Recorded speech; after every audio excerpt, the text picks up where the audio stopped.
Good afternoon. The committee will come to order. Without objection, the chair is authorized to declare recess at any time. I sincerely apologize for keeping everybody waiting, but the speaker came by for an impromptu meeting, and we wanted to have that meeting with him. So He's been doing that a lot lately. well, we appreciate his paying attention to the Rules Committee, but I am sorry for keeping people waiting. As you all know, I like to be on time. I value everybody's time. Now, back to the script.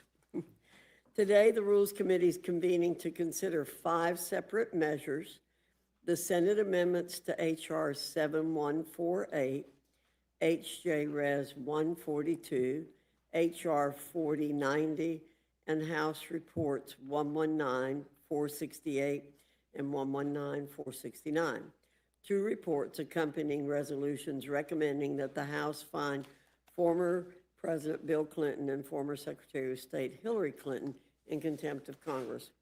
Before we get into the substance of today's meeting, I'll touch on a few points. First, I thank everyone spent their time traveling back to D.C. The weather's not been very kind as of late. It's impacted many. Our work this week is very important, and we all know that to be true. What's more, we all know that our country's facing many challenges right now. I had the good fortune to have some time this weekend to read articles focused on our 250th anniversary and obstacles that were overcome to establish our great country. On a day-to-day basis, we often focus on the negative and don't put our successes in perspective. But the truth is that we need a balanced perspective. Regarding the unfortunate incidents that took place in Minneapolis recently, let me just say that violence of any kind is deeply abhorrent to me, and any death that occurs leaves a deep impression on our hearts. One can agree with that sentiment regardless where you stand on the political spectrum. Right now, people have a lot of very strong feelings, and it's my hope that the palpable tension within the nation's public squares will be calmed and that we can be models for that. These are deeply concerning incidents that are worthy of an independent investigation, in addition to the ongoing investigation by the administration. Next, a word about the appropriations measure before us. The House passed its last tranche of appropriations bills and sent them to the legislative body that sits opposite us. And to the surprise of absolutely no one, the Senate decided in turn to engage in a game of legislative hot potato. The House did not, for even a moment during the appropriations process, flirt with the possibility of a government shutdown. But that's what the Senate decided to do. Now we're back here caught in a malaise of deja vu because, quote, the world's greatest deliberative body, end quote, decided to torpedo the process without fail, as it tends to do. To describe this as disappointing would be an understatement. This process should have been over and done with by now. There's much more business that we need to attend to, and a delay like this keeps us from completing more work. Moving on to the remaining items on today's agenda. H.J. Res. 142, a Congressional Review Act resolution, provides for congressional disapproval of the D.C. Income and Franchise Tax Conformity and Revision Temporary Amendment Act of 2025. A mouthful. Last year, the Council of the District of Columbia passed its own legislative measure to decouple its own tax code from specific provisions within the Working Families Tax Cut. That measure would do more harm than good. The council's approach would rob D.C. residents of new tax cuts, thereby increasing taxes on families, seniors, and small businesses within the district. By passing this disapproval resolution, we can strike down Democrat-imposed tax hikes in the district that are punishing its citizens while other Americans are granted the tax cuts. This is hypocritical in light of other demands that the D.C. Council makes. House Report 119468 and House Report 119469 are two bipartisan reports accompanying contempt of Congress resolutions for Bill and Hillary Clinton from the Oversight Committee. Bill and Hillary Clinton refused to comply with duly issued bipartisan subpoenas that compel their respective depositions to the Oversight Committee in relation to the committee's ongoing investigation into Jeffrey Epstein.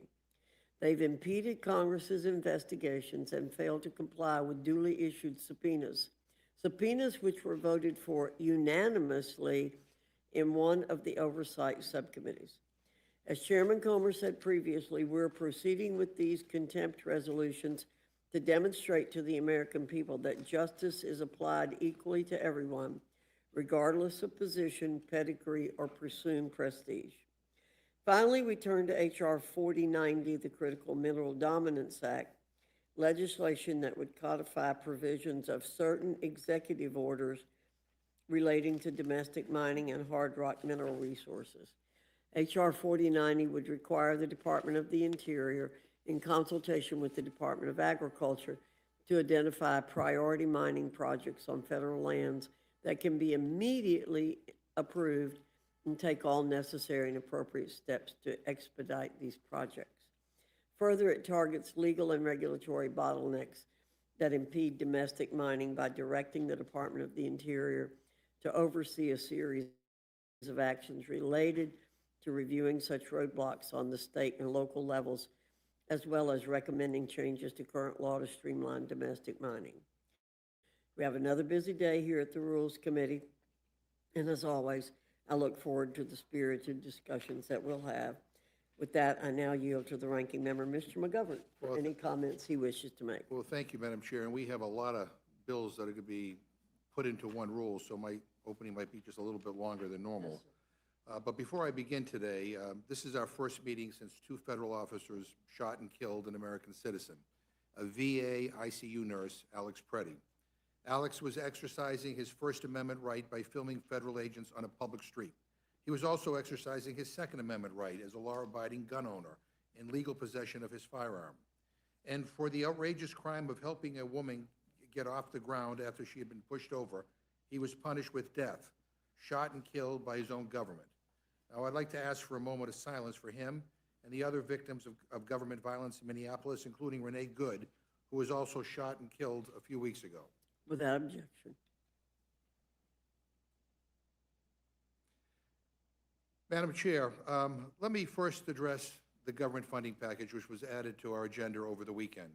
And let me be crystal clear. I will be voting no on this funding package. I refuse to send another cent to Stephen Miller or Kristi Noem. They are undermining our Constitution, and the department they run is murdering American citizens in the streets. She ought to be impeached, and he ought to be fired. I think their words and actions are disgusting. I just checked social media. Neither one of them has retracted or apologized for smearing Alex Preddy or slandering him as a domestic terrorist or an assassin there to massacre law enforcement. Those were lies, lies that were whipped up and spread by people in positions of authority who immediately sought to exploit the murder of a federal employee for their own partisan politics. And I refuse to fund such a lawless, out-of-control agency. I will not vote for business as usual while mass agents break into people's homes without a judicial warrant in violation of the Fourth Amendment. Just last week, a United States District Court judge said that ICE, and I quote, likely violated more court orders in January 2026 than some federal agencies have violated in their entire existence, end quote. That is inexcusable. And I have heard the argument that ICE already has plenty of money. Why not just vote for a 2-week CR? Well, I'm not voting to fund this agency for 2 seconds, let alone 2 weeks. They are terrorizing our communities and acting like they're above the law.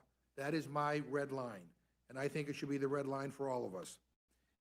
And by the way, I also don't support the massive glut of unlimited military funding in the rest of the package either. Why on earth are we giving more to the so-called Department of War when the so-called president of peace is threatening to use money that we're appropriating to invade allies, bomb Venezuela, and break the law. We're giving Pete Hegseth more money than he asked for. I mean, really? Pete Hegseth, the guy who leaked classified secrets on Signal, the guy who's illegally bombing boats in the Caribbean and committing war crimes while he's doing it. So I was a no 2 weeks ago, and now I'm a hell no. And on top of all of that, we get to the Republican attempt to shift blame away from Trump's connections to Jeffrey Epstein and pretend like they are in favor of transparency when in fact they are not. People can go back and rewatch the tapes. Republicans on this committee voted 9 times against releasing the files. 9 times they voted to keep the files hidden, and we all know why. It was Trump himself who said that he would release the files, but then he changed his tune the second he won. In fact, we had to go around Republican leadership and this committee.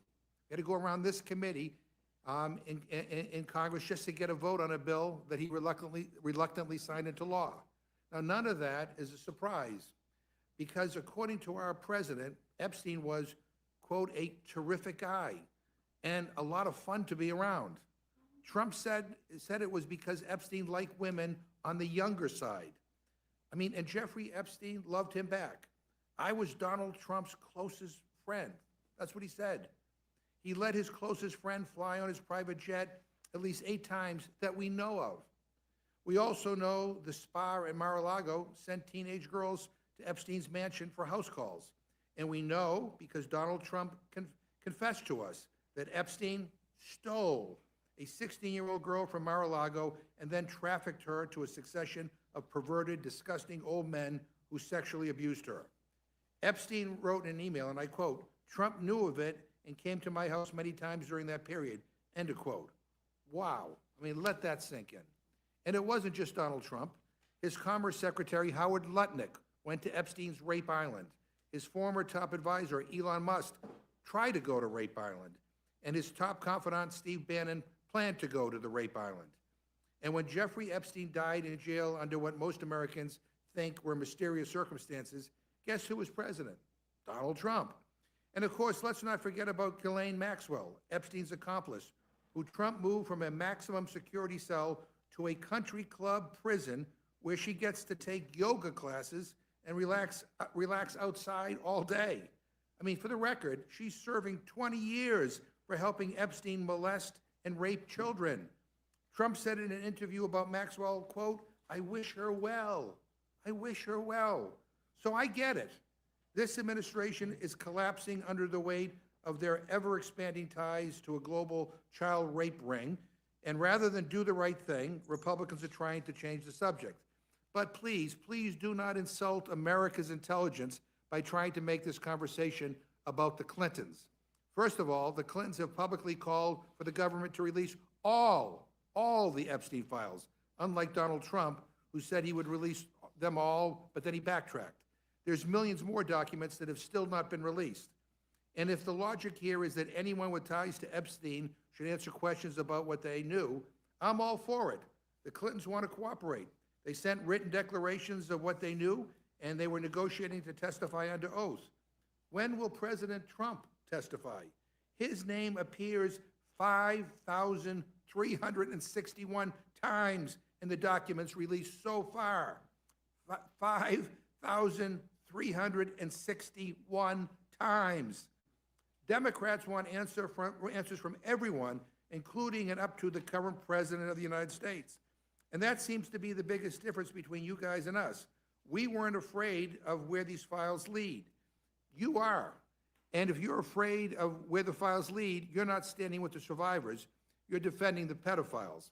And why is this White House still covering up the truth? Why aren't Republicans demanding answers from Pam Bondi about the client list? She said it was on her desk. Remember that? And why has the administration not yet released all the draft indictments or the FBI's victim and witness statements, which criminally implicate specific individuals? Why isn't Chairman Comer demanding answers from FBI Director Kash Patel, who said under oath that, quote, "there is no credible information that Jeffrey Epstein trafficked minors, end quote. Why aren't they subpoenaing Mar-a-Lago, Trump's, documents which appear directly linked to Epstein's trafficking ring?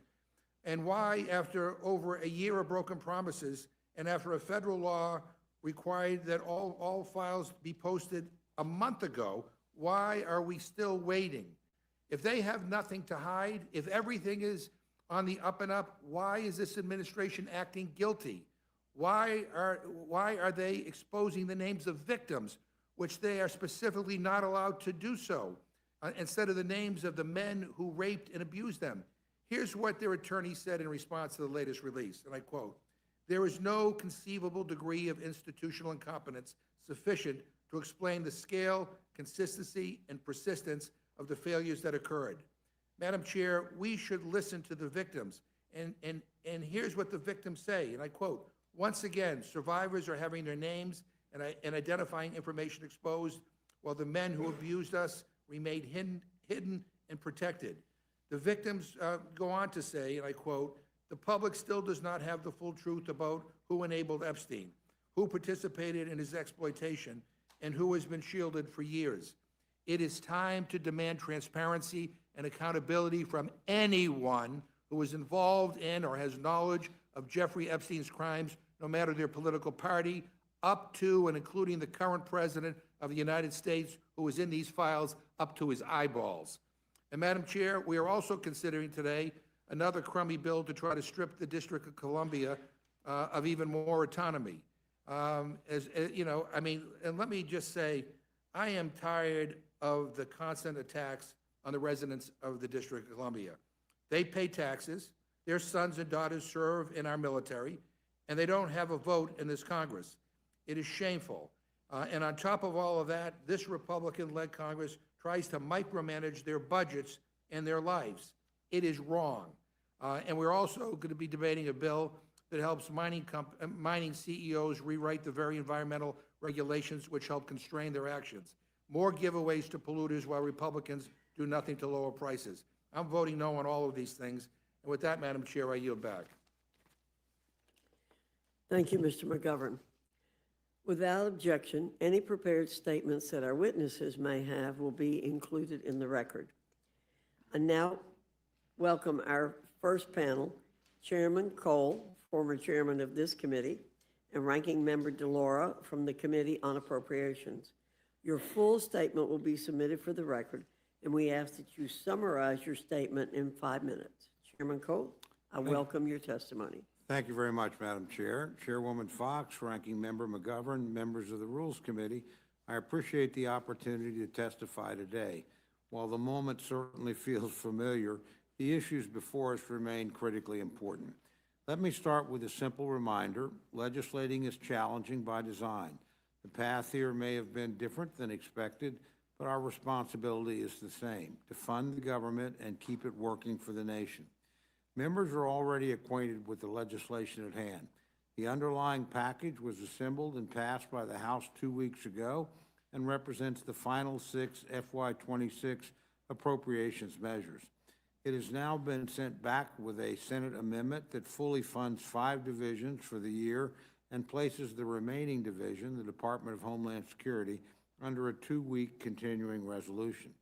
To underscore the scope of funding before us, today's full-year bills cover the Department of Defense, the Departments of Labor, Health and Human Services, and Education, the Departments of Transportation and Housing and Urban Development, the Department of State, the Department of the Treasury, and many agencies related to each of these departments. Funding these missions is not optional. It's part of our Article I duties, and we must see them work through. 2 weeks ago, the House and Senate struck a bipartisan and bicameral deal to move forward on our remaining appropriations bills for fiscal year 2026.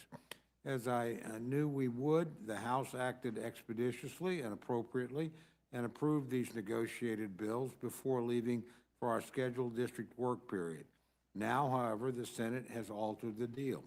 I acknowledge the frustrations of this situation, and I share in those sentiments. Trust me, I speak from direct experience. But our obligation is not to our feelings, it's to the American people. Getting 90% of something is better than 100% of nothing. I still believe the best and most appropriate course of action was for the Senate to approve the six-bill package as we negotiated it. The Senate, however, has chosen a different path. And so we are left here in the House with a classic Hobson's choice. We can take the amended bill or we can leave it. My view is that we should take it. Today's bill will close out 5 of our remaining 6 appropriations bills for FY 2026, including our 2 largest measures covering defense and the Labor, Health and Human Services and Education departments. It will also include a 2-week continuing resolution for our 6th and final bill, the Department of Homeland Security, which will give some time for additional negotiations on that measure. President Trump has directly engaged Democrats in good faith conversations while making clear that holding the government or the American people hostage is wrong. I'm confident that once these discussions are completed, the final outcome will closely mirror the measure Chairman Amodei negotiated and the House passed 2 weeks ago, a comprehensive bill that, unlike this stopgap, funded ICE body-worn cameras and de-escalation training, delivered a pay raise for our Coast Guard and our air traffic controllers, granted funding to support firefighters and first responders, strengthened disaster preparedness, and enhanced efforts to combat fentanyl. So today is Groundhog Day, both literally and figuratively, but doing the right thing for the American people never gets old. I thank each of you for your time, and I urge all members to support this bipartisan package, and I look forward to answering your questions later today. Thank you, Mr. Cole. Ranking Member DeLauro, you're recognized. Good afternoon, and say thank you to you, Chairman Fox, and Ranking Member McGovern, and the members of the Rules Committee. Appreciate the opportunity to testify today alongside my friend, Chairman Cole. The 5 full-year funding bills before us today are strong bipartisan compromises, and I am pleased those remain intact. The House cleared these bills last month with strong bipartisan votes, and I look forward to seeing these bills become law. They reject the Trump administration's efforts to eviscerate public services, reversing a $163 billion in domestic spending cuts proposed by the president. They protect important Democratic priorities, national priorities, and they reassert Congress's power of the purse. What is different between what the House and Senate have cleared is the duration of funding provided for the Department of Homeland Security. Instead of providing funding through the end of September, the measure before us extends funding for 10 days to allow for tough negotiators and tough negotiations to produce an agreement on binding and enforceable measures that protect our communities. They protect our communities from being terrorized and ensure accountability for any abuses. I opposed the bill that came out of the House because it simply endorsed a continuation of ICE policies, a rogue, lawless agency. We need to take these next 10 days to work to radically reform ICE. That means provisions to require judicial warrants, prohibit U.S. citizens from being detained or deported, strengthen oversight and reconciliation funds, mandate the use of body-worn cameras, and establish an enforceable code of conduct. That means masks off, badges on, real accountability for the egregious abuses that we have seen. The killings of Alex Pretty and Renee Good have shocked the conscience of this nation. Renee had just dropped her 6-year-old son off at school and was on her way home. She had her dog in the back seat of her car. She told the agent recording her, and I quote, "I'm not mad at you," end quote, before turning the steering wheel away from him. He shot her 3 times in the chest and head, including through the open driver's side window as her car passed by him. After video emerged of the killing, the Trump administration accused her of domestic terrorism. Instead of investigating her death, they investigated her wife. In October of last year, Stephen Miller asserted that these agents have, quote, absolute immunity, end quote. Following Renee's death, the Department of Homeland Security shared Miller's remarks again, just to make sure that everyone got the message. Let me give you a reminder that during the first Trump administration, Stephen Miller was an unelected bureaucrat. He was the architect of the family separation policy. And today, there are a number of those children who were separated who have yet to be reunited with their families. 2.5 weeks later, Alex Preddy was assaulted by several masked federal agents, pepper sprayed, pistol whipped, and then shot 10 times in broad daylight. His only crime was that he was recording the officers on his phone.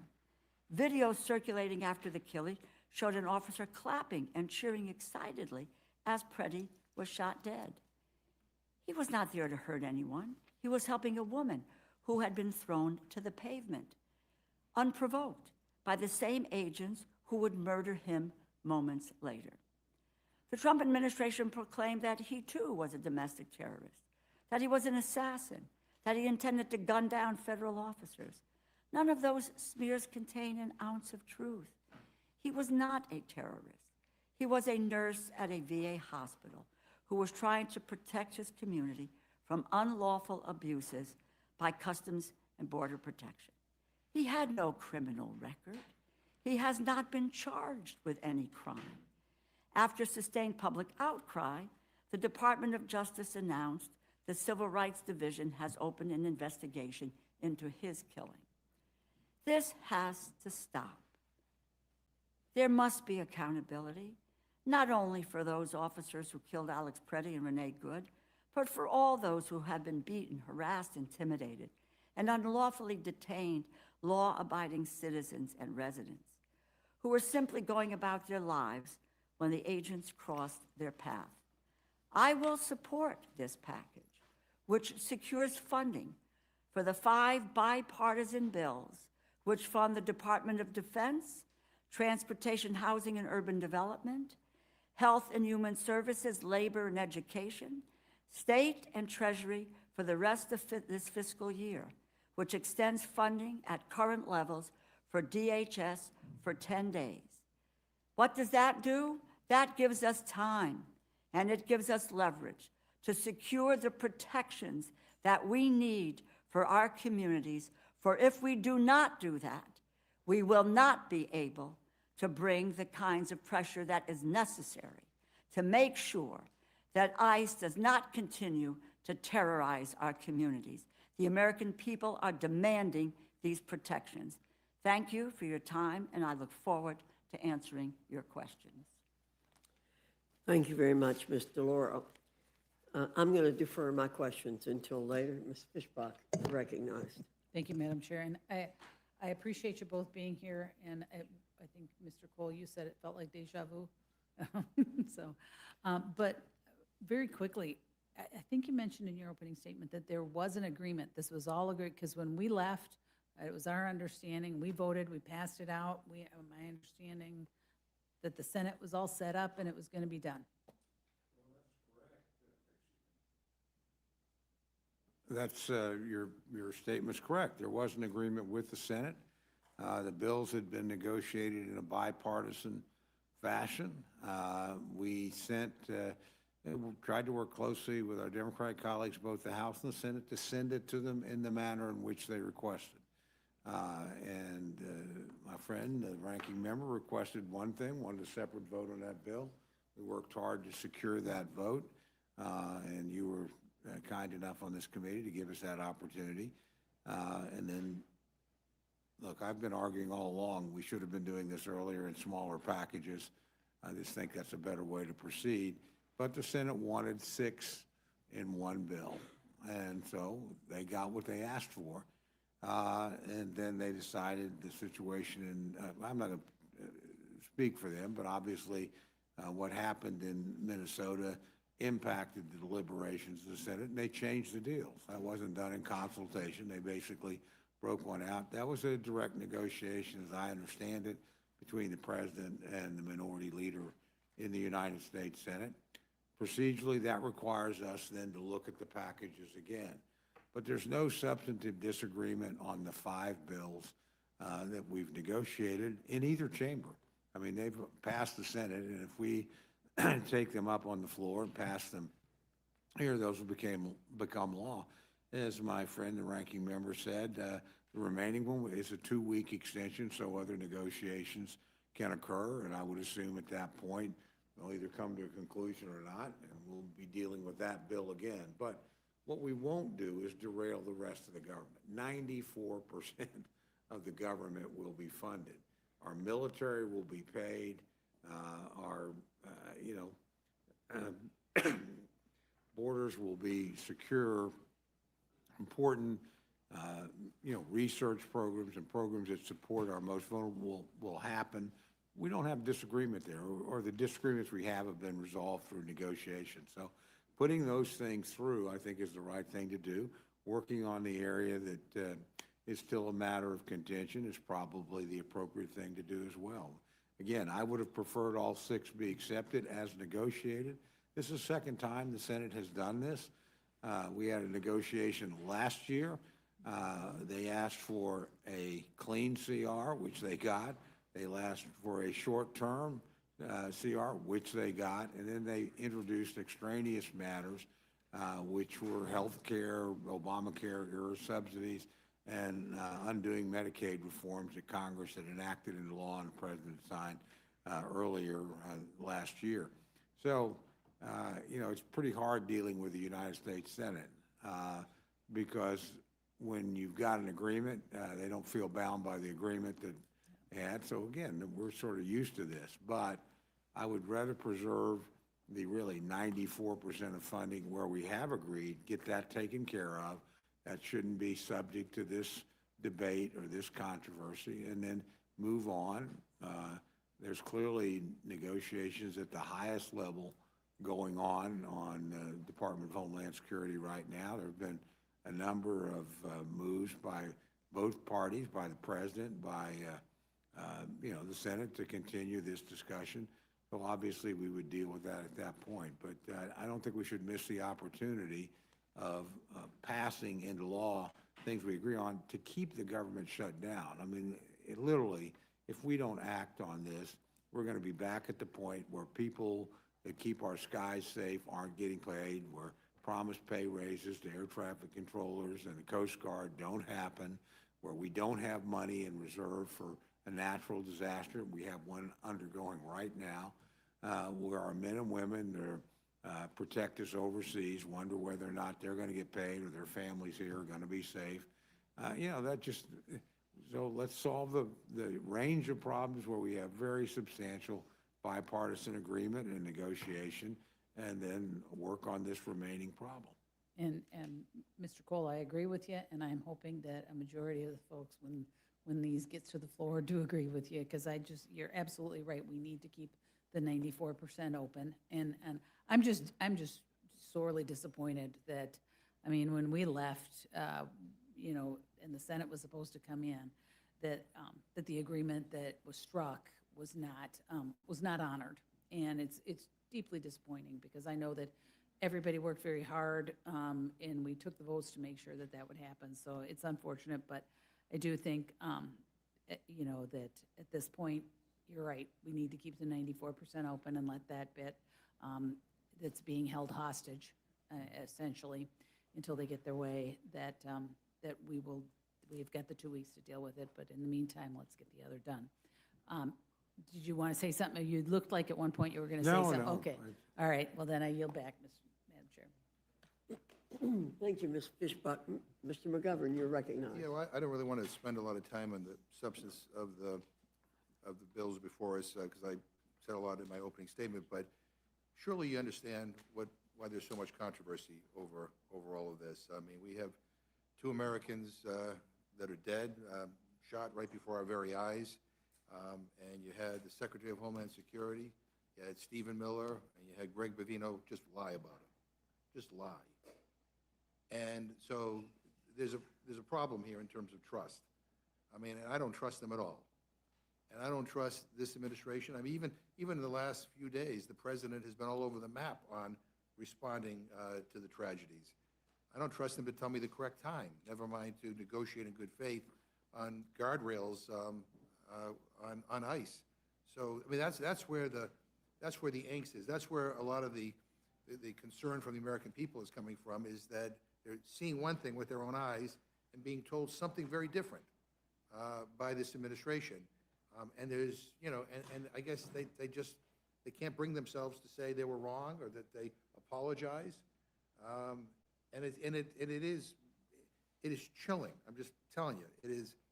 I mean, but I appreciate the fact, I appreciate the work that both of you do. I appreciate the work of your staff. I know these are not ordinary times, but I just want to clarify the record, the historical record.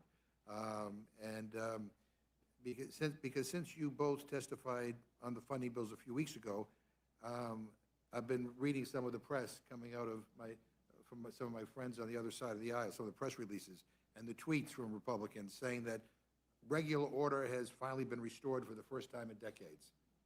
So one House Republican said, quote, "For the first time in 29 years, the House has passed all appropriations bills. With a one-seat majority, regular order has returned," end quote. Senator Langford congratulated the Republicans on the Appropriations Committee on this accomplishment, saying, quote, "That's no small feat," and referring to you, Chairman Cole, he's the first Appropriations Chair to do so since 1997, end quote. But just, you know, and again, I have great respect for both of you, but just I have to ask, is this really the first time since 1997 that the House has passed all 12 appropriation bills? Yes or no? I have no idea. I'm focused on what's in front of me, which is trying to get these bills Yeah, passed. but just for the record, the correct answer is no. This is not the first time in 29 years the House passed all 12 appropriation bills. The 1997 record that people on your side keep referring to is the last time that Congress passed all the required appropriation bills on time, just so that we're all clear. First, 0 appropriation bills were signed into law on time during the past year. 0. And that is why the government shut down in October and why it is partially shut down right now. And second, Congress regularly passes all 12 appropriation bills.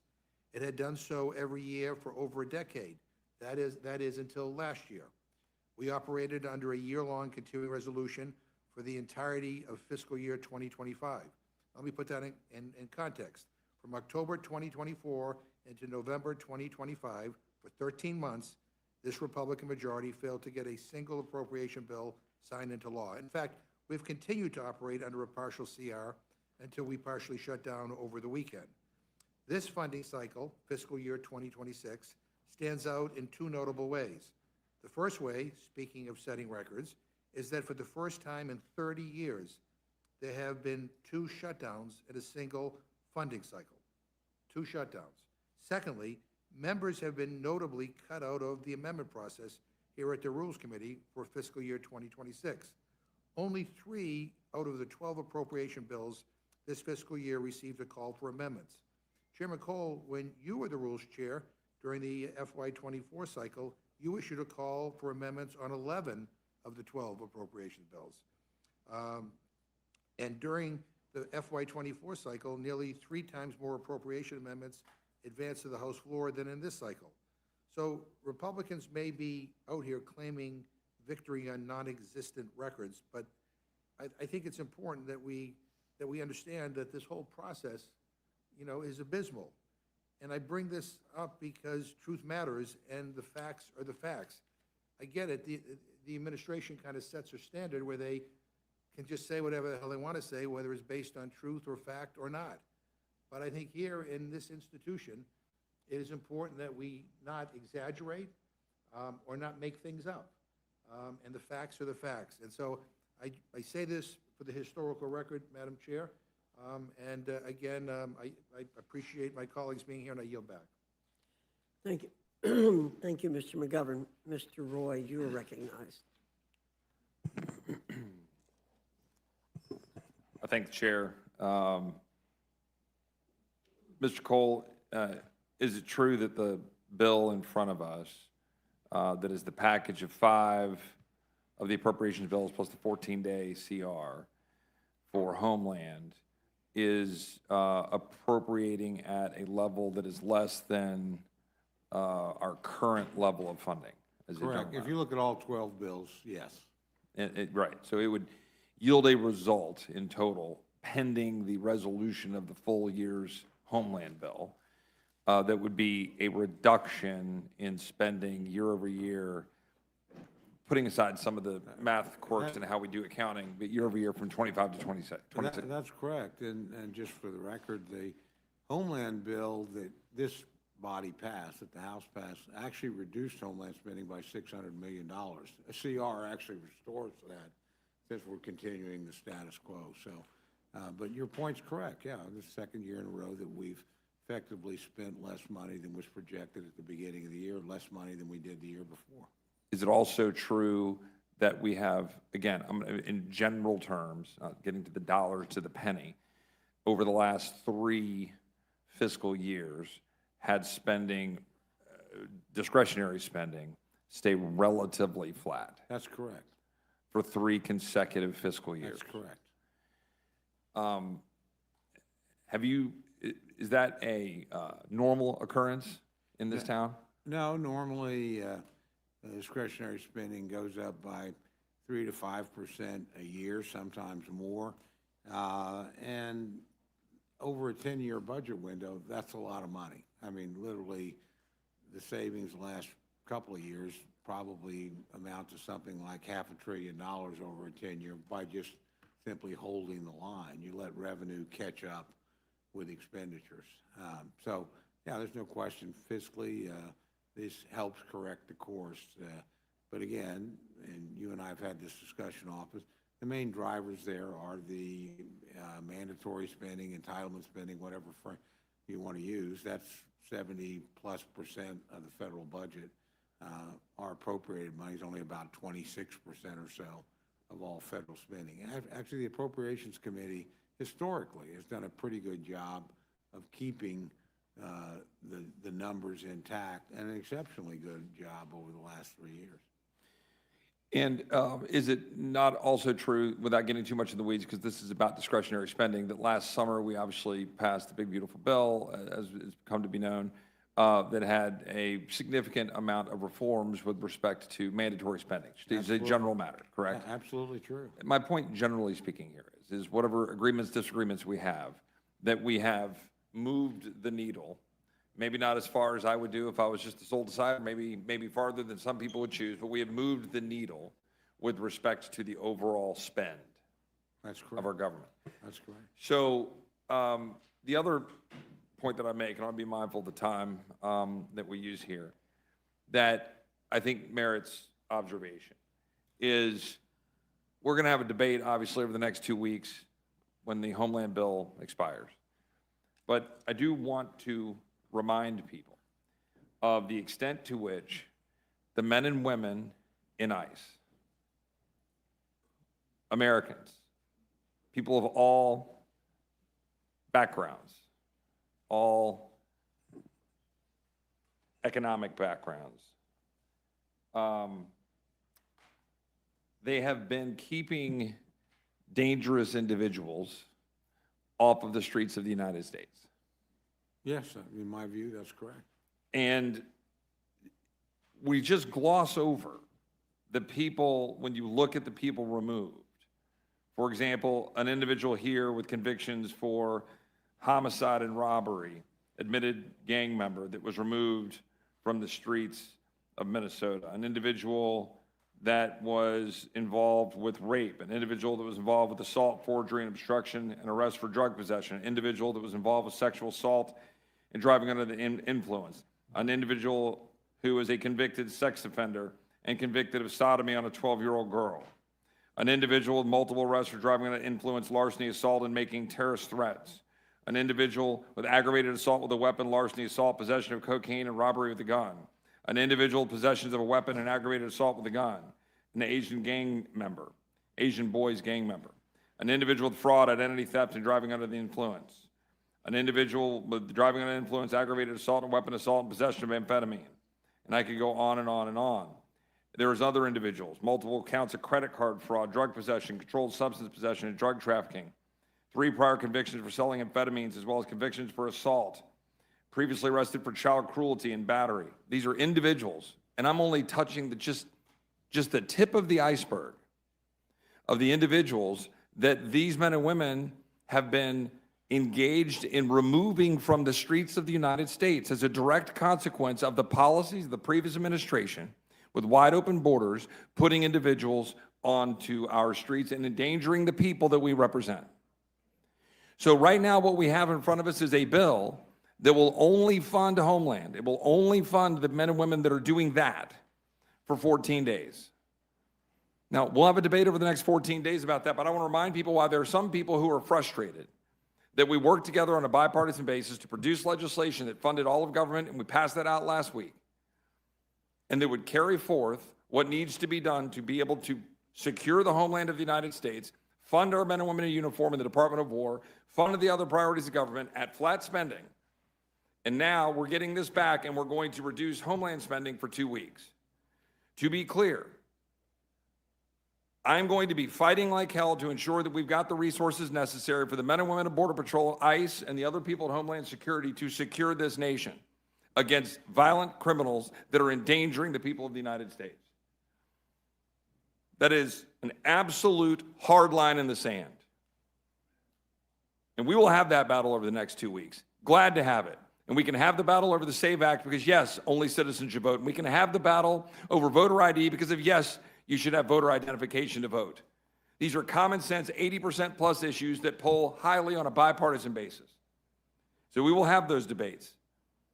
And the final point I'll make that I will say credit to the House and on a bipartisan note, I am thankful that we included in this bill stopping the absurdity of the Senate getting a $500,000 sue and settle payday by being able to put that provision in there, and we had unanimous vote twice in the House to stop it. So I'm thankful to leadership in both chambers for including that in this bill.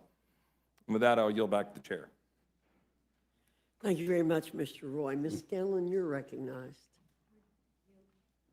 You yield to Sorry, Mr. yield McGovern? first to the ranking member. The gentleman's recognized. Well, let me say to the gentleman who just spoke, I agree with him in getting rid of the Lindsey Graham earmark, which was kind of a payola for Lindsey Graham and a few senators. So we agree on that. I also agree that all the bad guys should be removed from the United States. But that's where our agreement ends. I mean, I object to 5-year-olds being detained. I object to American citizens being murdered in the street. I object to off-duty police officers being detained because the color of their skin is brown. In Minnesota, a U.S. citizen said ICE took him at gunpoint in his underwear without a warrant in front of his 4-year-old grandchild. I mean, in another instance, a U.S. citizen went on his lunch break and mass federal agents detained him in a chokehold. In Miami, federal agents ripped a woman from her car as she screamed that she was a U.S. citizen. I mean, in California, a U.S. citizen on his way to work at a food bank pulled over to warn federal agents that they should wrap up their stop of another individual before school-aged children gathered for the bus. Moments later, the ICE officer shot him in the back. In Chicago, ICE agents stormed an apartment complex by helicopter as families slept and deployed chemical agents near a public school. I mean, U.S. citizens are carrying their passports out of fear of being detained without cause. There are reports of Native Americans who are U.S. citizens being detained by ICE. 32 people died in ICE custody in 2025. 32, it was ICE's deadliest year in 2 decades. So I'm sorry, that's where we disagree with the gentleman. And I just wanted to say one other thing. I mean, and I'm sorry the gentleman left, but talking about, saving taxpayers, reducing the debt by $500 billion in this package, I'm sorry. I mean, that's laughable when you look at the fact that you added $4 trillion to the debt in the big ugly bill. Now, maybe that kind of funny math works in Texas, but I don't think it works anywhere else in this country. I mean, that's an insult to the American people's intelligence to somehow say that we're being responsible in terms of reducing the debt, when you add $4 trillion to the debt in the big ugly bill. And I thank the gentlelady. I yield back. Thank you, Mr. McGovern. Like you, I will not be voting for this package. From last week to now, nothing on the ground has changed significantly. We cannot give DHS and ICE a blank check and hopes that things will work out in 2 weeks. That approach fails to meet the moment, and it fails to meet the concerns of an overwhelming majority of Americans who want an immediate end to the violence, lawlessness, and chaos caused by ICE across this country. Look, we need look no further than the habeas corpus case involving 5-year-old Liam, the boy in the blue bunny ears hat, who was detained with his father in Minnesota and shipped off to a detention center in Texas. Trump campaigned on a promise that he would deport the worst of the worst. And if that's what were actually happening, I don't think we would be in anything like this position, but that is not what is happening. 5-year-old Liam is a child, a now traumatized child. He is clearly not the worst of the worst, and neither is his father, who was the excuse for detaining Liam as well. His father has no criminal record, either in the United States or in Ecuador, where he came from. He lawfully applied for asylum in this country. He followed all of our rules and laws. He applied through the app provided by Customs and Border Patrol. He followed all the rules. And he was making his appointments here in the US. He was working as a construction worker to support his family. They were not public charges. So this is a big, ugly, violent charade that we are seeing out on the streets of America, run by Kristi Noem, Stephen Miller, and President Donald J. Trump. Our colleague from Texas says nothing has changed between when these bills passed and the present time. Well, I think what has changed is the hypocrisy of this administration's detention efforts has been exposed. And I just wanted to cite the court opinion in little Liam's case. It's very brief, but very powerful. And the court called out that hypocrisy. The court said, and I quote, "This court and others regularly send undocumented people to prison and orders them deported, but do so by proper legal procedures." He said the problem in this case is it has its genesis in the ill-conceived and incompetently implemented government pursuit of daily deportation quotas, apparently, even if it requires traumatizing children.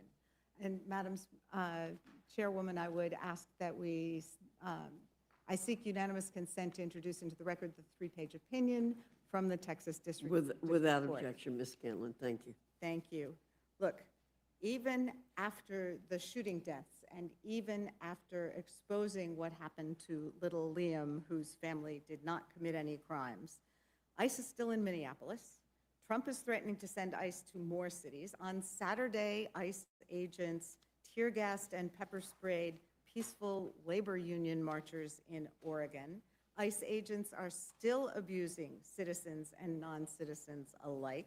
Federal agents are still kidnapping people and children, holding people at gunpoint, citizens and non-citizens alike, and raiding people's houses without warrants. They seem to be becoming even more emboldened to commit these acts rather than backing down, and certainly the administration and Kristi Noem and Stephen Miller are not forcing them to do so. So it's up to us. We've seen ICE collecting data on peaceful protesters, exercising their First Amendment rights, putting them in government databases so they can be harassed. They're abusing people in detention facilities, denying detainees medical care, which has led to avoidable deaths, including one of my constituents. He wasn't one of the 32 people who died in ICE custody last year. He died in ICE custody along with, I think we're up to 6 or 7 now, this year, just a couple weeks ago. I'm not going to vote to give any more money to ICE and to Kristi Noem until we enact concrete laws that can stop the unlawful conduct and violence that ICE is inflicting on America. ICE needs to get out of Minneapolis, no more invasions of city, no more breaking into people's houses, no more arrests without warrants. This week, it's up to Republicans whether the government shuts down. It's their majority. I'm not going to carry their water. We won't be complicit in funding ICE while this utter lawlessness continues. Look, earlier this year, Republicans gave ICE billions in their big, ugly bill. they're not going to be hanging out, with a tin cup on the corner looking for money if this doesn't pass right now. But at the same time, our Republican colleagues wouldn't spend a dime on extending the ACA tax credits. 3 months ago, House Republicans refused to extend those tax credits when they passed the prior package of appropriations bills, but they promised to work on the ACA tax credit issue after that round of appropriations passed. I think the Speaker said he's going to spend the whole first quarter doing that. Well, the tax credits expired, and House Republicans have not advanced a plan to reduce costs for the millions of Americans who now can't afford their health coverage.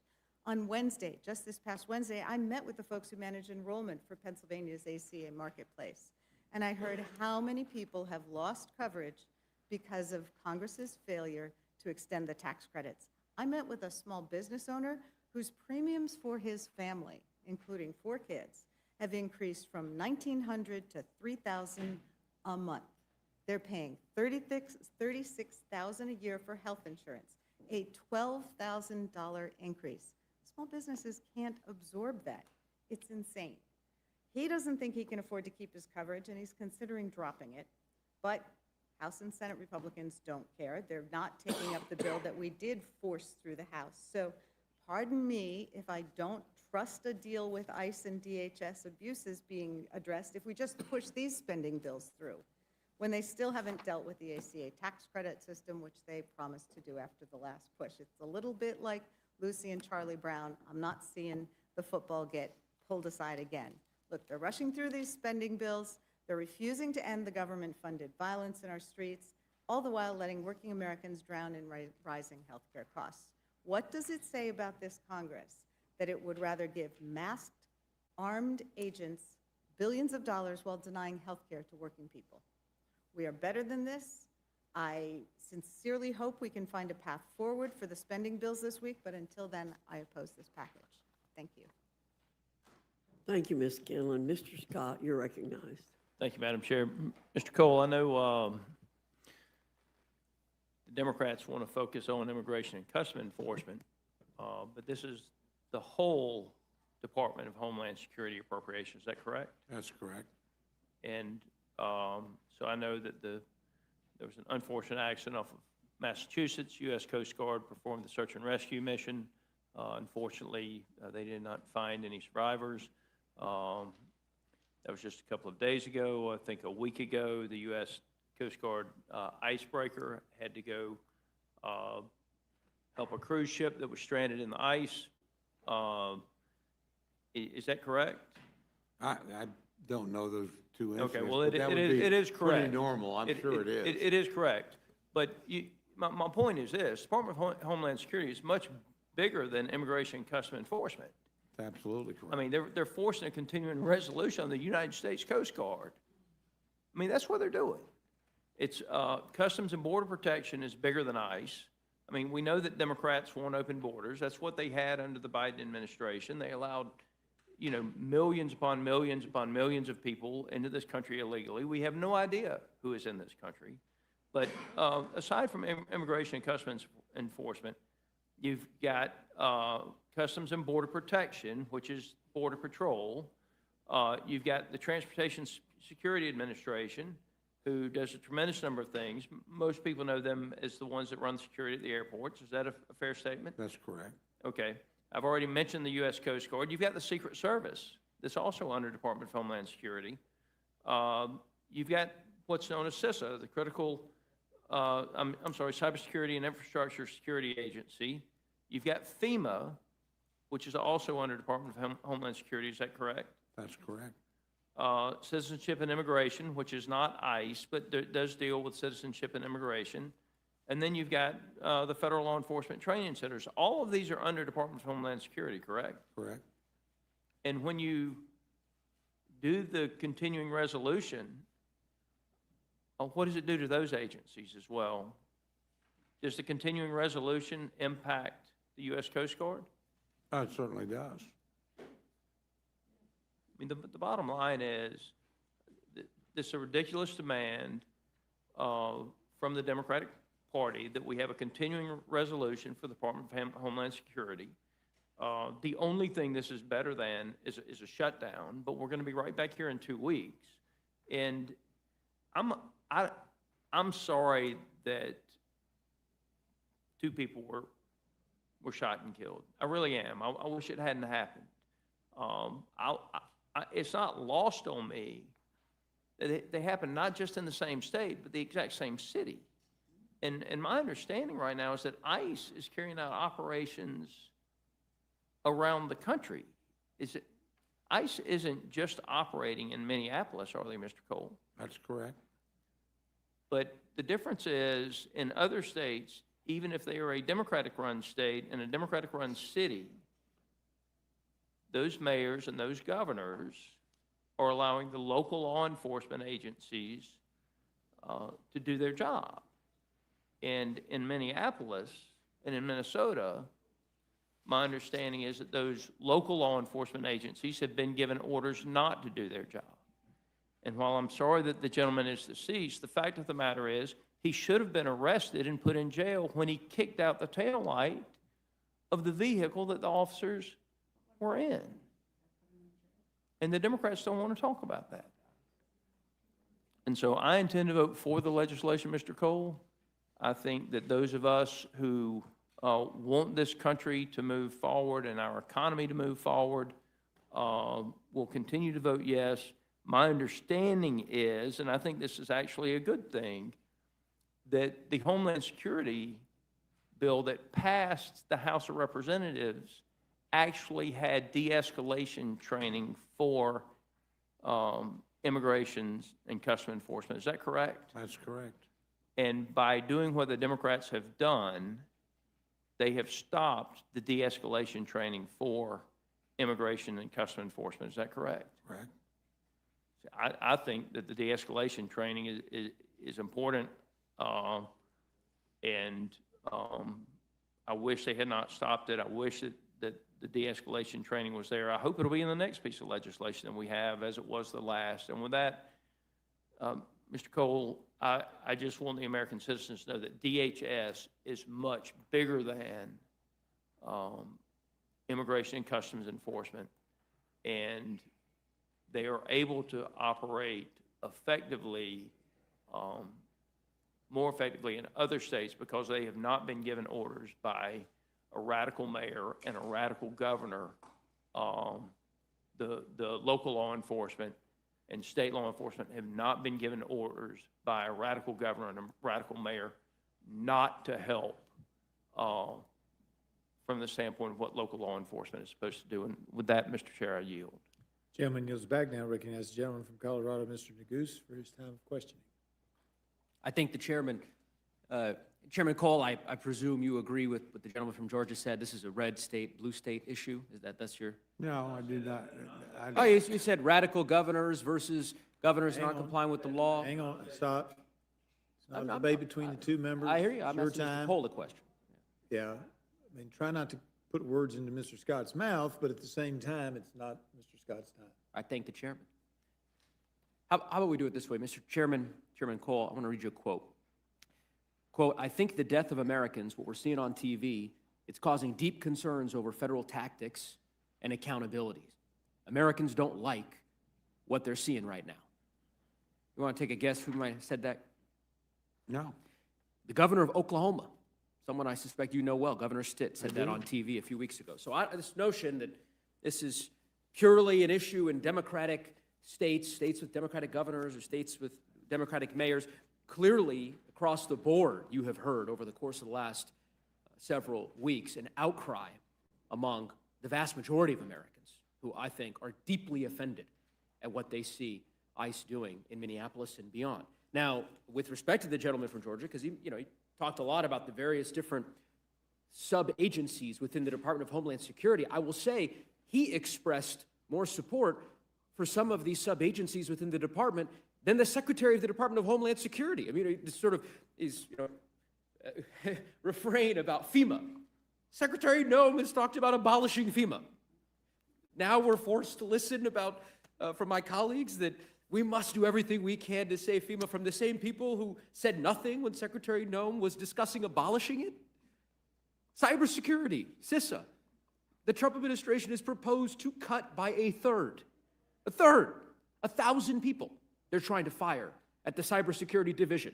And I'm supposed to take at face value statements from my colleagues that this is that it's outrageous that we would have a continuing resolution for the Department of Homeland Security and the cybersecurity division, that would put them in a tough spot. I think you ought to be complaining to the Secretary of Homeland Security, the Trump administration, not to your Democratic colleagues. I will also say, I wish my colleague from Texas were here, Mr. Roy, and I trust my good friend from Georgia can perhaps relay this to him.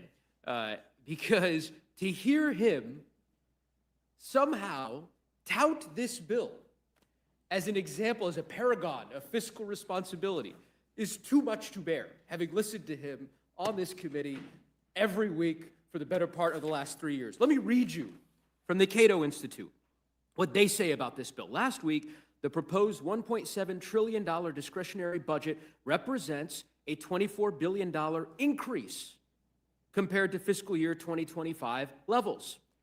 It is $50 billion above the 2023 Fiscal Responsibility Act's non-binding budget targets, which we, of course, played a part in negotiating, as you all will remember, just a few short years ago.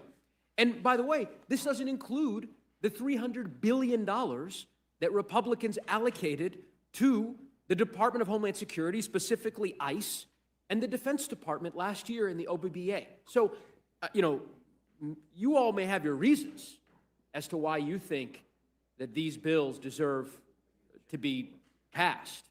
I certainly don't.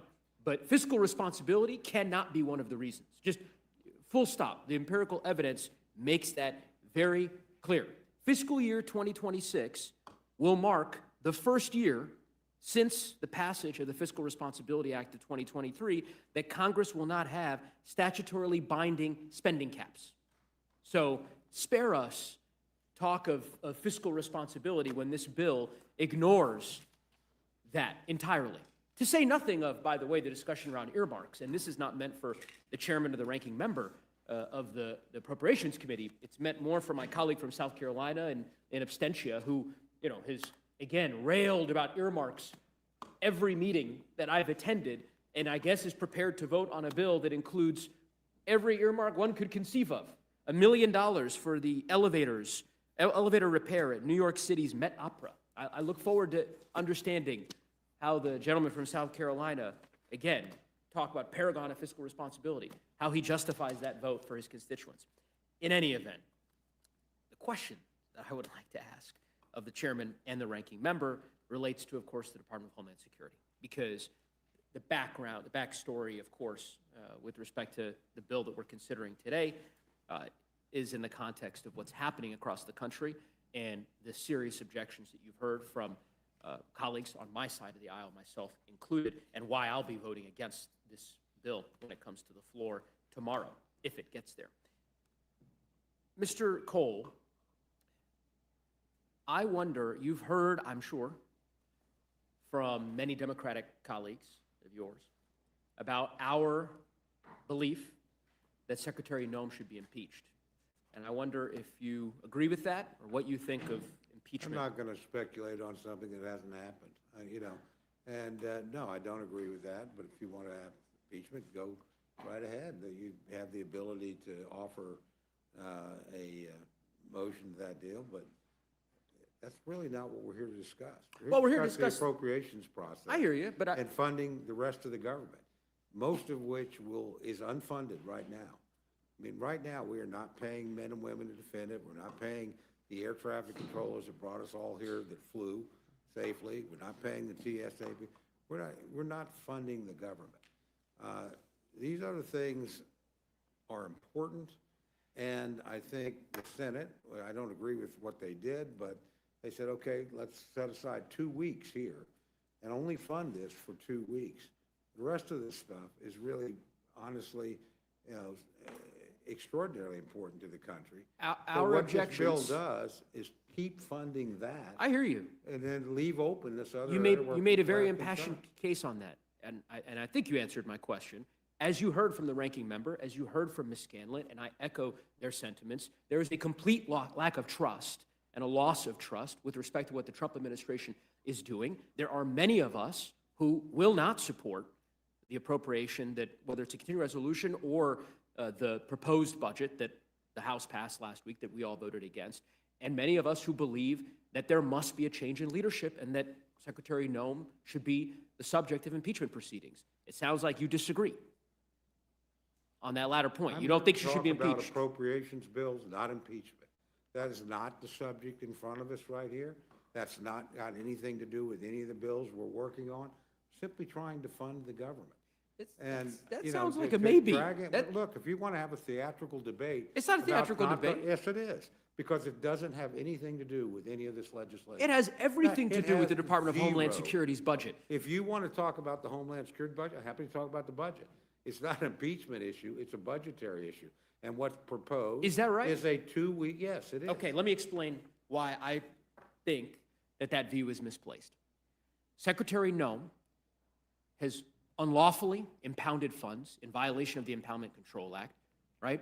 That relates to the budget that the House and the Senate are passing for the department to implement. She has not violated the passing a law. budget. We're That's not a passing- question. I'll Okay, finish I'm and I'll sorry, give you an we're opportunity. passing a continuing I'll resolution. give you an opportunity. For 2 weeks, okay. I'm So sorry. your question was, how does the impeachment of Secretary Noem or impeachment proceedings against her concern the Department of Homeland Security budget? And my answer to you is that she has violated the law, in my view, and in the view of many others, in a number of ways as it relates to the money that has been appropriated to her agency. That has included unlawfully impounding funds. That has included obstructing congressional oversight in violation of riders that have been passed in this appropriations bill previously. The record is replete with these examples. That's why I ask you about it. And it's not a gotcha. You answered it.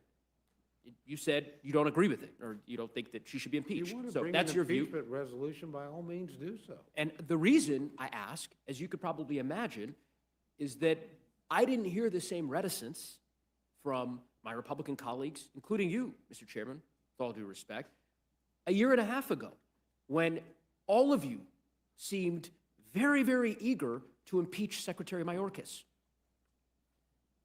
I'm sure you recall your vote to impeach him, yes? I certainly did. Yeah.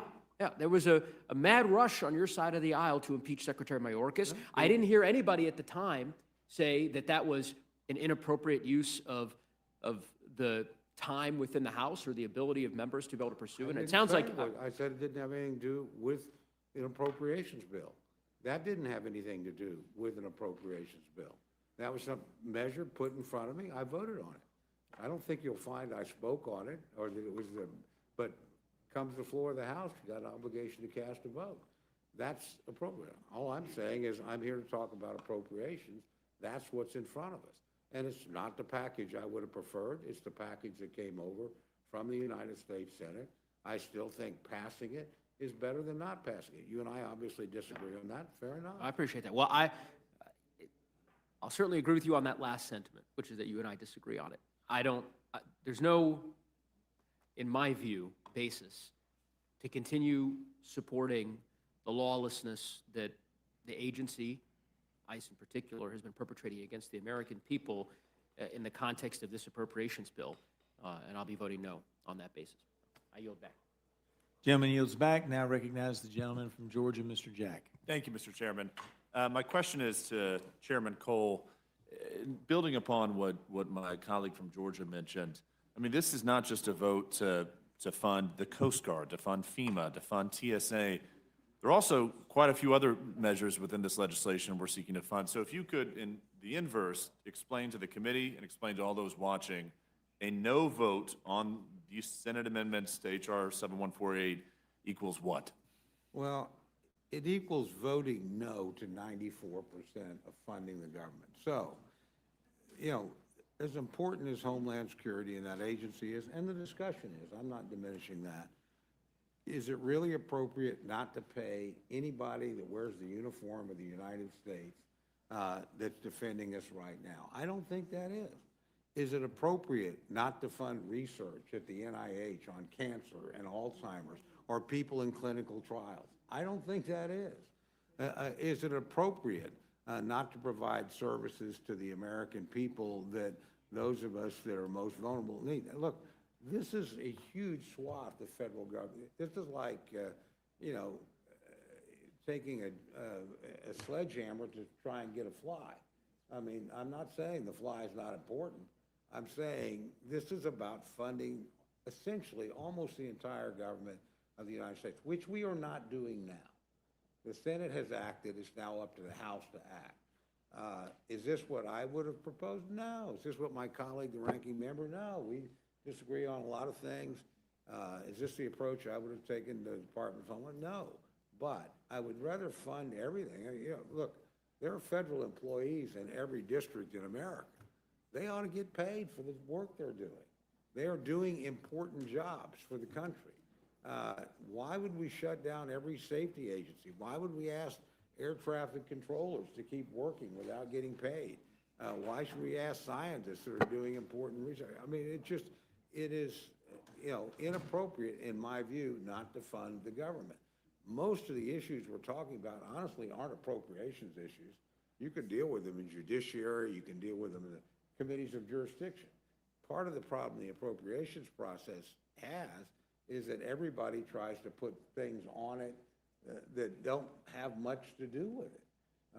So, again, you want to impeach somebody? Fine, file an impeachment resolution. We have a process to deal with that, not dealt with in the appropriations bill.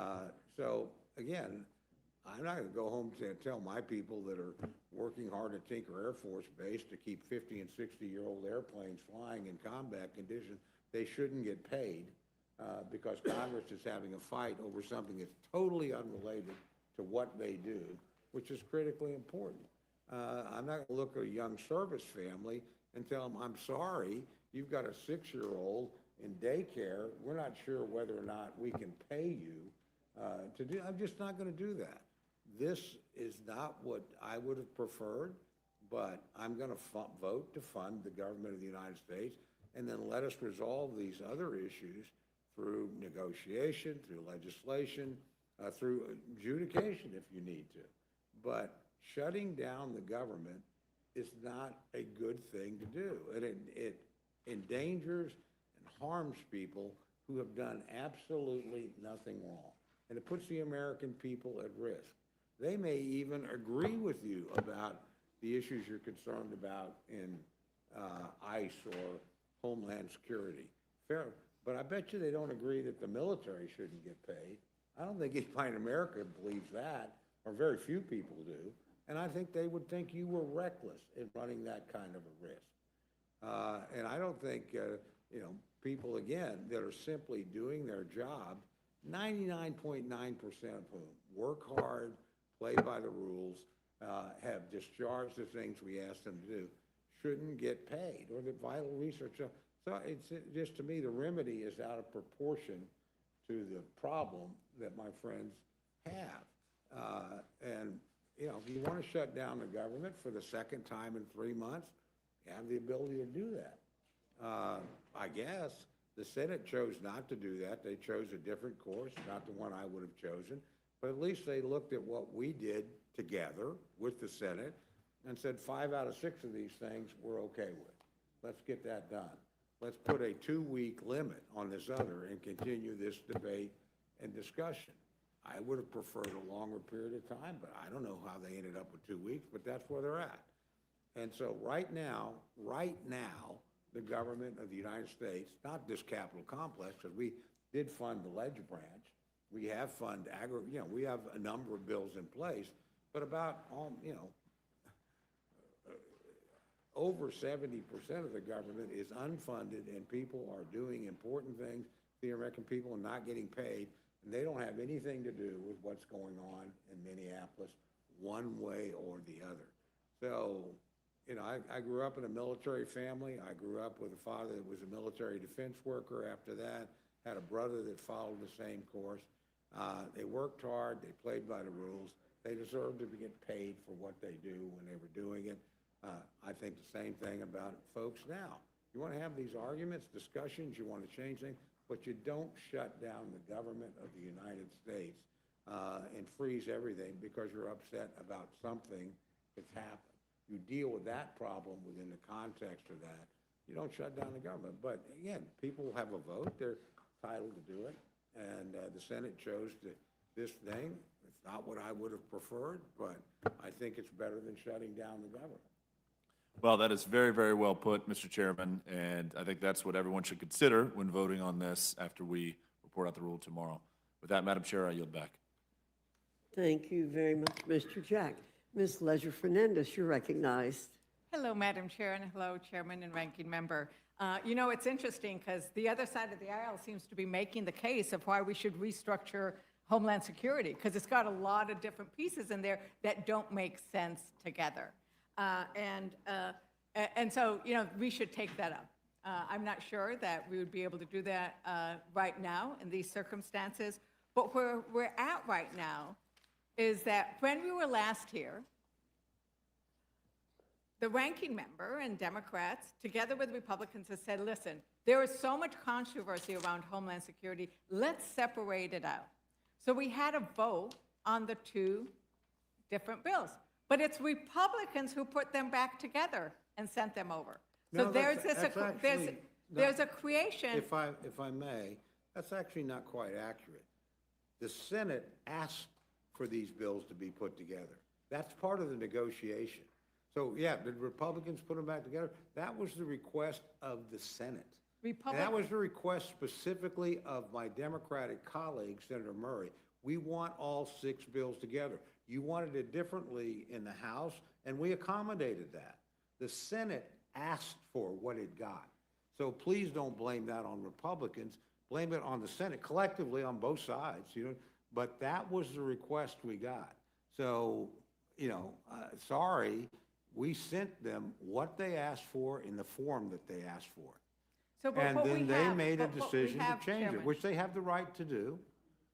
But And what they've we sent have, it back. Chairman, is we have a problem right now because there was support for funding the other agencies, and we talked about the good work. In fact, you were here last time, and we talked about some of the problems. And in fact, I asked you, do you think it's all right that they are arresting Native Americans for immigration offenses and putting them in detention? And you agreed that that's not an okay thing. Of course not. That's not okay.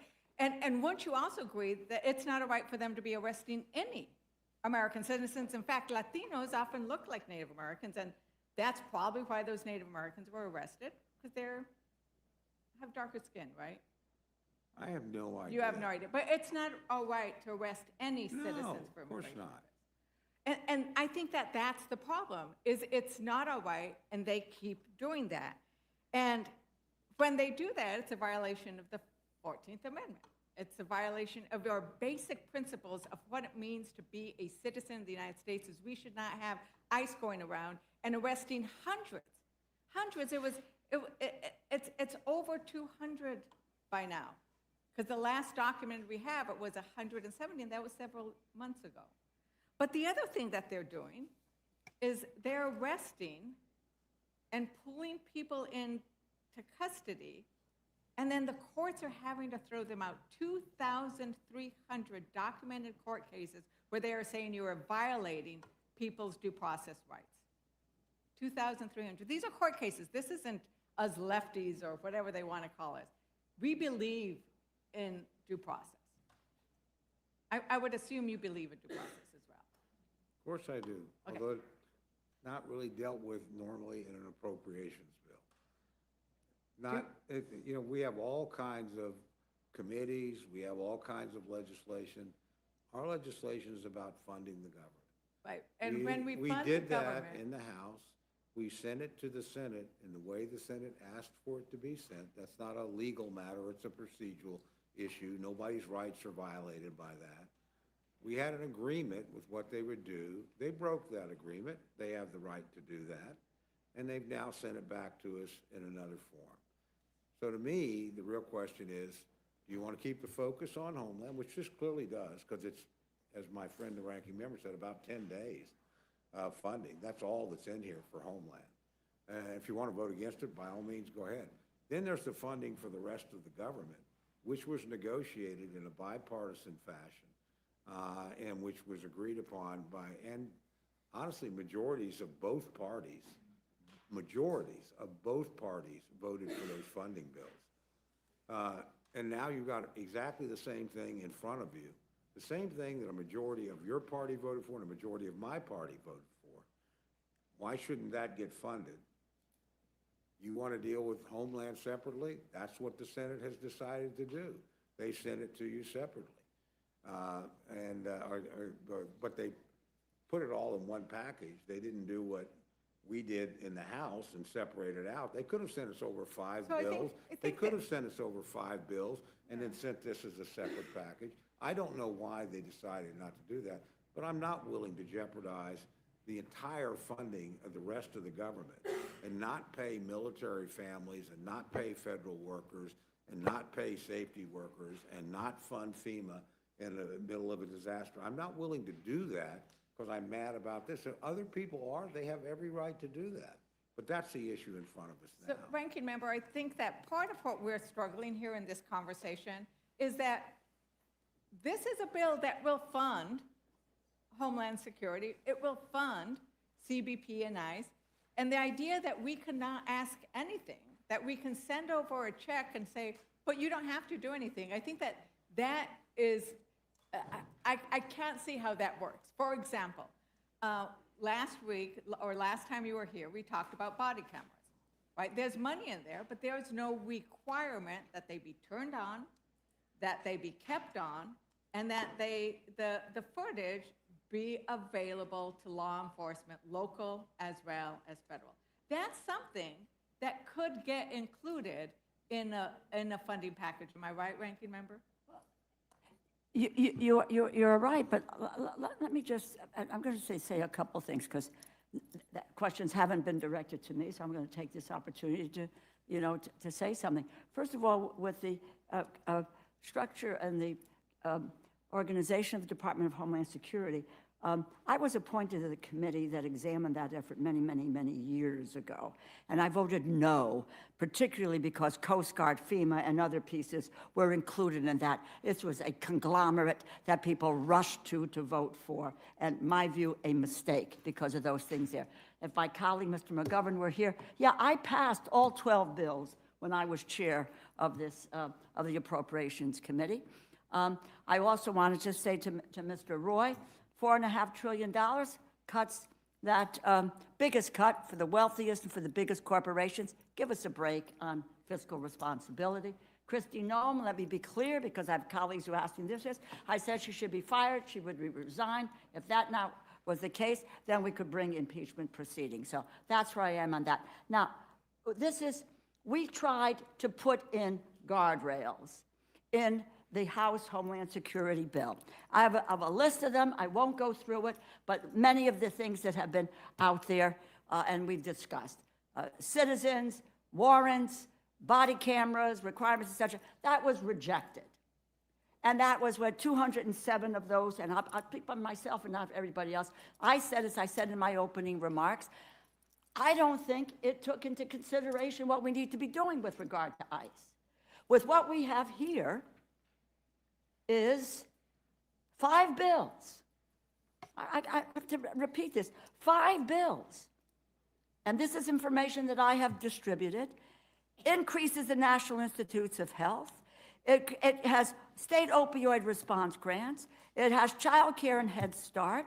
It talks about power of the purse, where we got some of that back.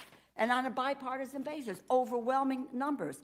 We rejected the Trump administration's efforts to dismantle the Department of Education. Rental assistance is in there. Homeless assistance is in there. Funding to expand air traffic controllers, personnel, 3.8% for military personnel. Bipartisan basis, we said yes, no. We came to a conclusion. Did we get everything we wanted? Hell no. Did the Republicans get everything they wanted? Hell no. And that's the 5 bills that are there. Look, I've never wanted to run for the United States Senate, okay? I've been asked in the past, why would I want to go to the other side, to what I call the dark side, when rarely anything gets completed, etc. They came back and they took this thing. And look, we talked about disassociating the two pieces so you could have that strength of your feeling about 5 bills And you could have the strength of feeling about the Department of Homeland Security bill. And it's as it was currently structured, and which is something that I am not for. However, what I am for is for the 5 bills that we have passed. And this comes with it's not 2 weeks anymore. There was the 2 weeks. You're now, if this votes on the 3rd, you go to the 13th, it's 10 days. There is not a dime of increase in there for Homeland. It is a continuing resolution, and therefore, it is the same. I want the opportunity in those 10 days to talk about what we want to do in reforming ICE, and it is, and that's there, and I will lay out the same things that we've been talking about. You cannot detain American citizens or deport them. You have to have warrants for people's arrest.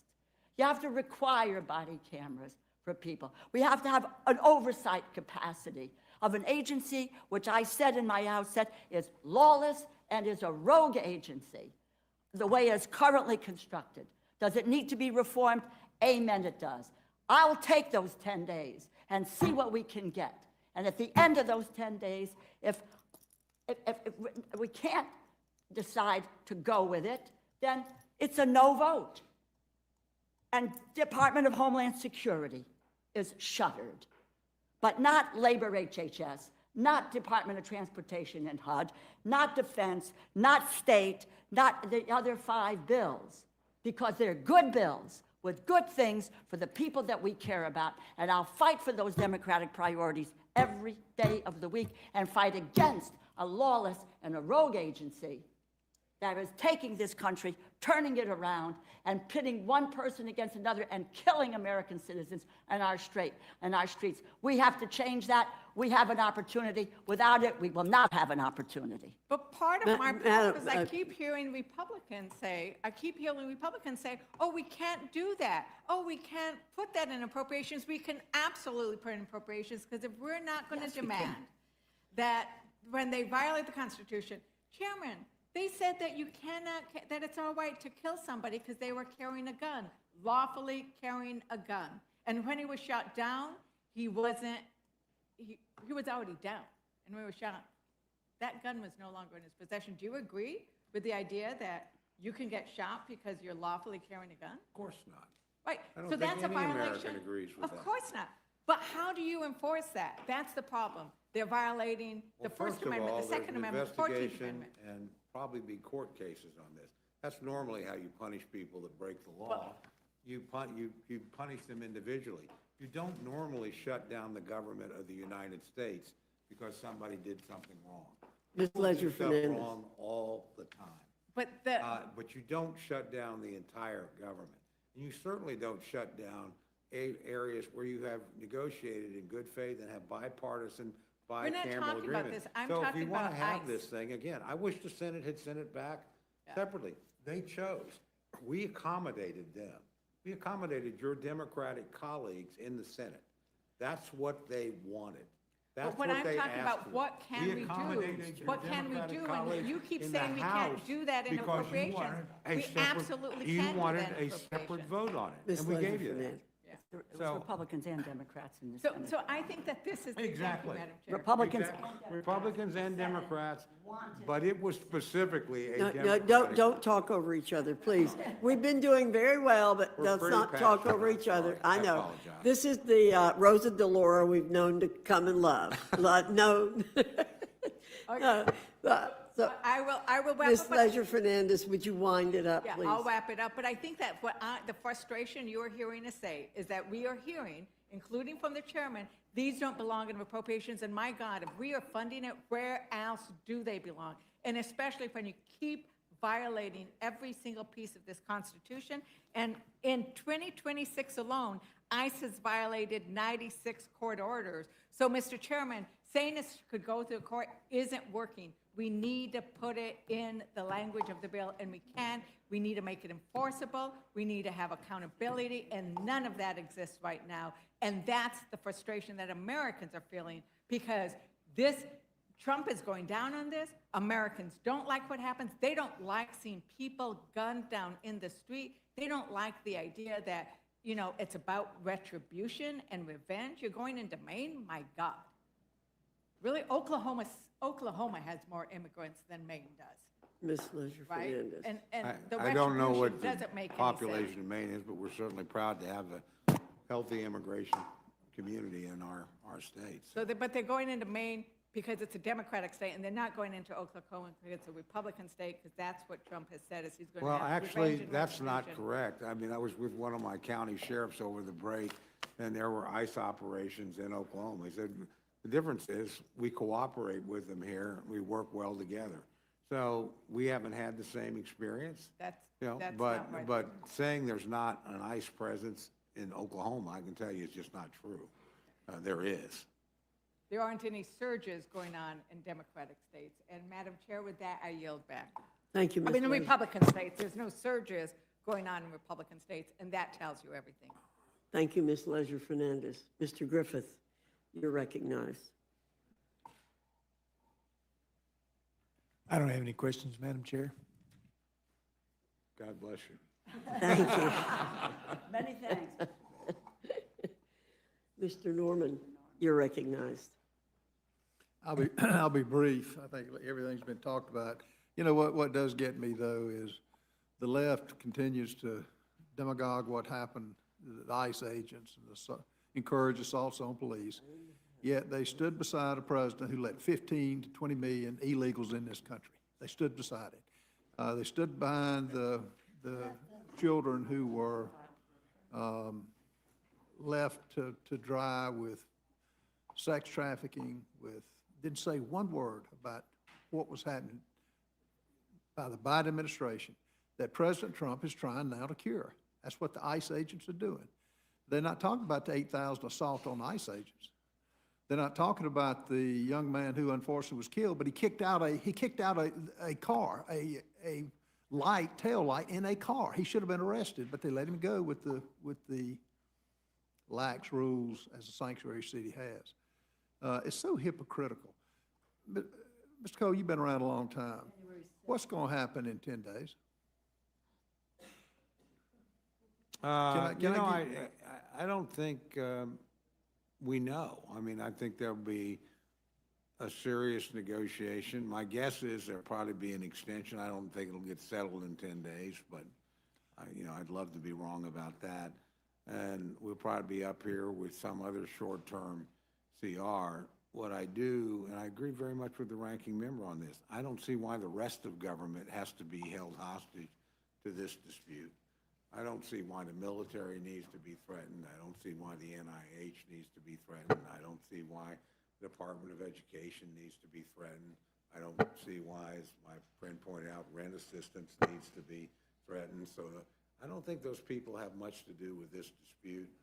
And if we have to have this, we'll see. I also think, everybody here has commented, and I actually agree with my friend, the ranking member. I wasn't here when Homeland Security was created, but I've seen it as a very ungainly agency with 23 different components, if I remember the number correctly. And I don't think, probably there needs to be, the authorizing committees need to do some pretty serious work and redesign. Again, we don't do that in our committee. That's not our job. Congress has created this entity. Our job is to fund it. We try to arrive at what we think the appropriate level is. We try to put in guardrails. I think we agree sometimes we don't agree, whatever. But the point is, we worked it out and got it done. The Senate broke the agreement. They may feel justified in doing that. They certainly have the ability to do that. So we now have a situation, because they did not do what they agreed to, and because they did not accept the bill in the form that they asked for it in, it's now been kicked back to us with a huge government shutdown underway. And I think we ought to stop that. Most of these areas we agree on, or we've come to an agreement. We ought to take those aside the way any normal people would be and say, I'm not going to punish the American military because I'm mad at something ICE is doing. I'm not going to disrupt clinical trials at the NIH because I'm going to, these areas we agree, we've come to, let's do that. keep focused on this, and we'll keep working it. But again, a lot of these problems, as my friend suggests, I think are, some of them need to be in court. They don't need to be fought out in a legislative arena. If somebody did something wrong in a case of a law enforcement official did something wrong, then they need to go be punished and or be a trial and be adjudicated, I should say. So I think exploding these things up and derailing the entire government is irrational. I don't think it, is going to work. I thought it was irrational when Republicans did it over Obamacare, as if the whole rest of the government was about Obamacare. It wasn't. This is the same thing here. So we ought to take the areas we can agree on, take those off the table. They're done until September 30th. Let us get about our work for that, sort this other issue out, and go from there. But my guess would be, to get back to my friend's question, I would be surprised if this is solved in 10 days. I would be enormously pleased, but I would be surprised, and I would not be surprised to see us back here with some short-term thing. But let us get most of government done and get back to thinking about next year as well. And, some of the authorization committees, it would be really nice if they just authorized. They just did their work. I can show you a committee. The only authorization committee around here that gives us an authorization bill every year is the House Armed Services Committee. It doesn't matter if it's Democrat or Republican controlled, they produce a bill that covers everything they spend. No other committee comes close, not remotely close. So if they want to restructure these agencies and change, there's plenty of work to do. They can get right at it. I think the preview of coming attractions will be the next 10 days. Will be demagogue and Christie Nome, demagogue and ICE agents calling for prisoners to get cut loose, calling for ICE agents to be assaulted. I think that will be a preview of coming attractions.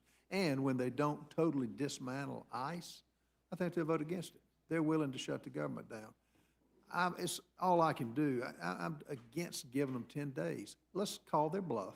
I think the last time they shut the government down for 43 days, how did that work out? Not too good.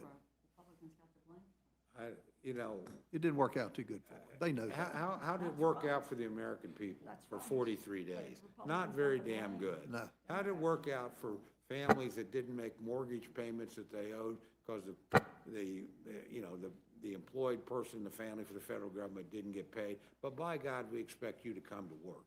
We expect to be able to fly in and pontificate while you don't get paid. Your car payment doesn't get paid, your rent doesn't get paid, and you worry about your family. That's real adult. So, we've got substantial agreement here. People can vote how they want to. I'm for getting those things done, like my friend, the ranking member. We can continue to work on this other deal. But, you tell me how it's logical to shut down the entire government of the United States, jeopardize millions of paychecks, not just public paychecks, but private too, because we do business with a lot of private business. And that's because we're upset about one thing over here, which we can deal with and have the instruments to deal with. But, again, we live in a superheated, super polarized age, but I don't think it's a logical response to the problem in front of us. Well, you hit it on the head. It's not fair for the American people. The SNAP benefits that were denied during those 43 days in South Carolina, those people suffered for that. As Mr. Scott brought up, the Homeland Security is more than just ICE. They want to dismantle ICE. It's not going to happen. There is a strong contingency and growing. The minute they start all these outlandish demands, it's not going to happen. I'll reluctantly vote for, do you want me to finish? I will reluctantly vote for the rule and give them the stupid 10 days, and let's see how it plays out. It's going to get shut down. Let them bear the consequences. And I think they will, as they did before.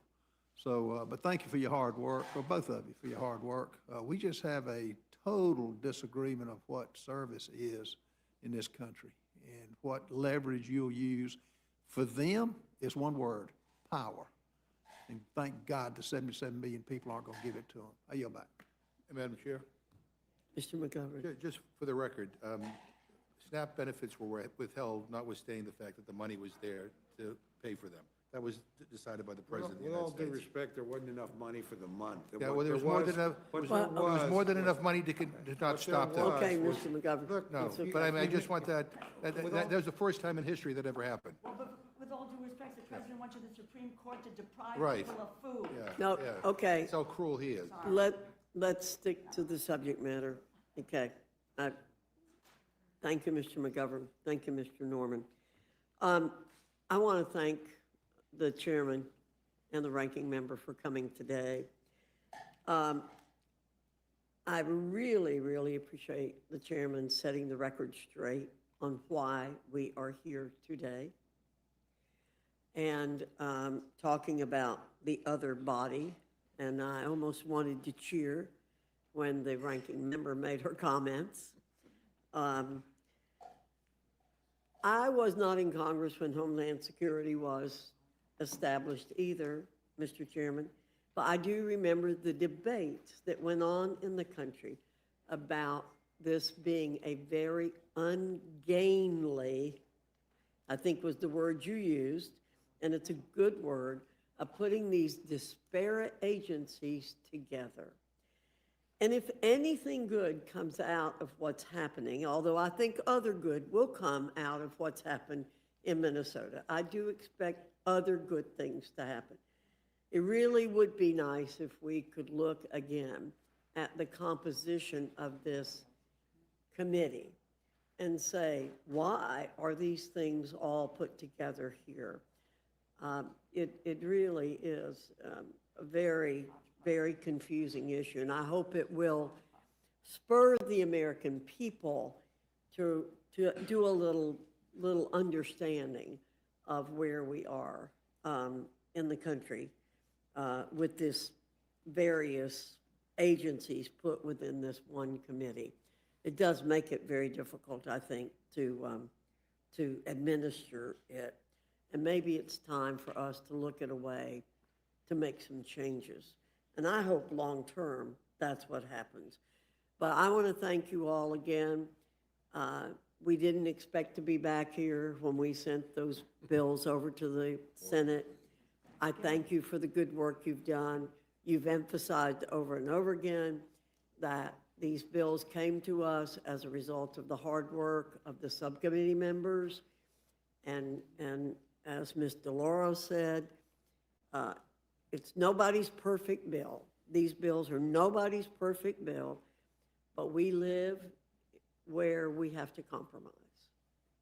And I appreciate the good work that you all have done, and I'd like to get this process behind us so you can get started on next year's process, and hopefully it will turn out to be the right kind of process as you all want it to be.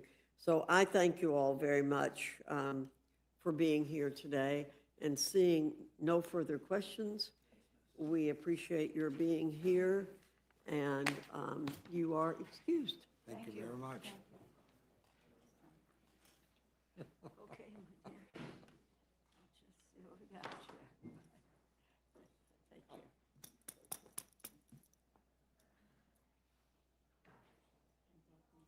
Rose, I hope your hand gets better Thank you. soon. My granddaughter said, "Bubby, you have zombie fingers," but that's undone, so at least I can move my fingers these days. Thank you. Thanks, guys, appreciate you. Oh, sorry. Okay, we'll get out of your way. Get out of your way. Hey, how are you? How are you, sir?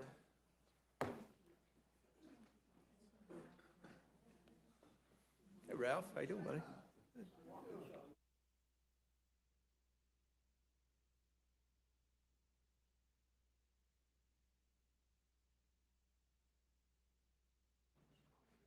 I now welcome our second panel, Chairman Comer and Representative Walkinshaw from the Committee on Oversight and Government Reform.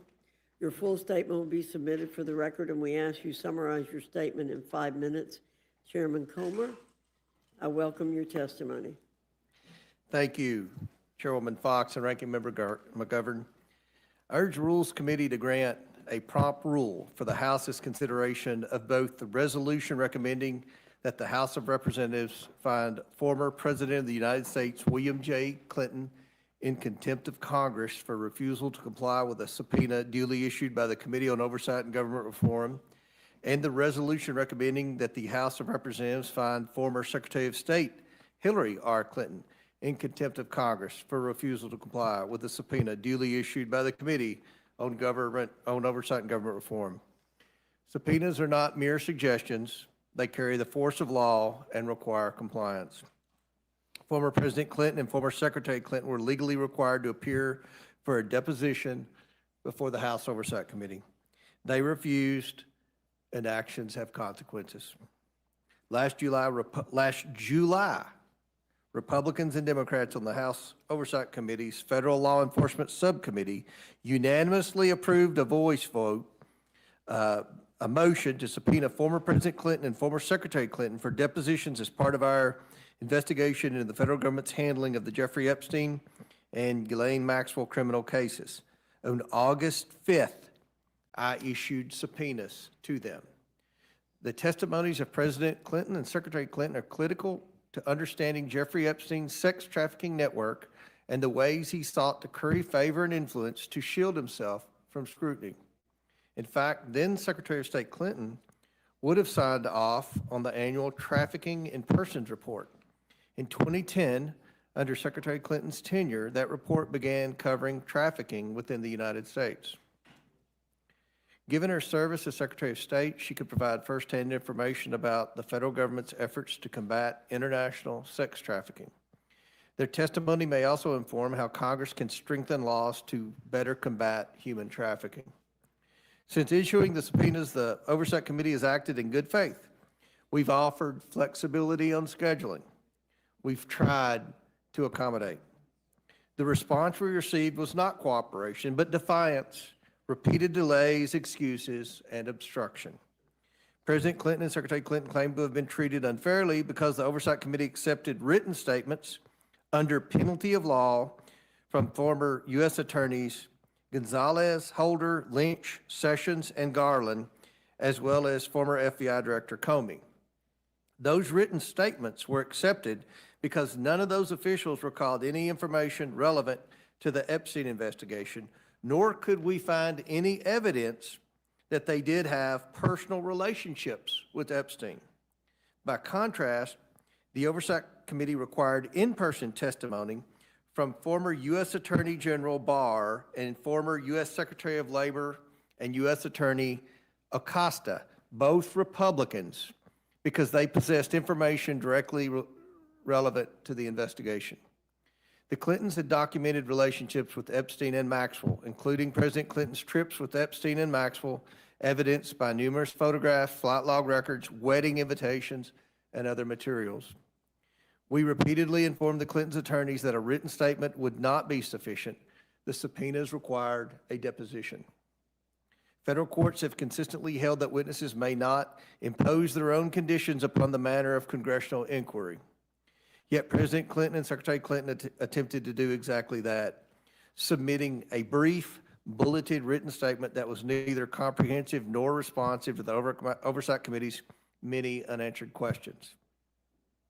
No person, not a former president or a private citizen, may willfully defy a duly issued congressional subpoena without consequence.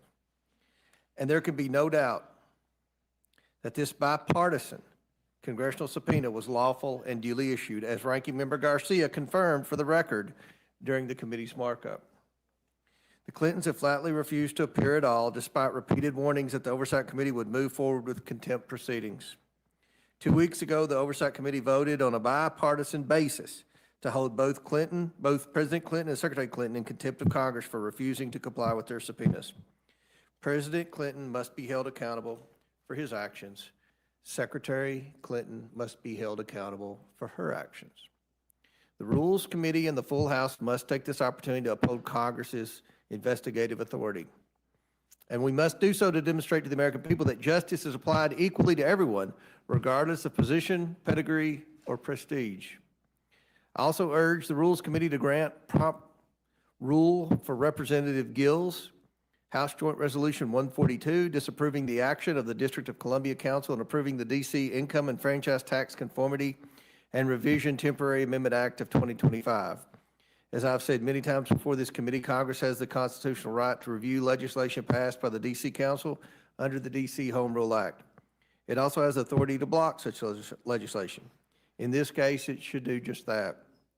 In December this past year, the D.C. Council enacted, without the mayor's support, legislation that blocks corresponding tax relief for D.C. residents and businesses that is afforded them at the federal level by the Working Families Tax Cut Act. These reforms provide much-needed tax relief for both individuals and businesses, relief that keeps more of Americans' money where it belongs, in their pockets. However, the D.C. Council has cherry-picked pieces of these federal tax reforms and decided to just ignore the application in the local tax code. The tax provisions they have chosen not to implement in the D.C. tax code include no tax on tips, no tax on overtime, no tax on Social Security for senior citizens, no tax on auto loan interest. This hurts seniors and hardworking American families, and that's just the start of it. They've also cut various tax credits for D.C. local businesses, including research and development and manufacturing incentives, stifling them from growing their local economy. The House must swiftly exercise its constitutional responsibility to oversee the District of Columbia and stop this misguided legislation from going into effect. I urge my colleagues on both sides of the aisle to unite in the support of D.C. taxpayers and businesses and support this necessary resolution of disapproval. Again, I ask the Rules Committee to grant a prompt rule for the House's consideration of these measures, and I welcome the committee's questions. I yield back, Madam Chair. Thank you, Mr. Comer. Mr. Walkinshaw, can you hold on just one second? Sure.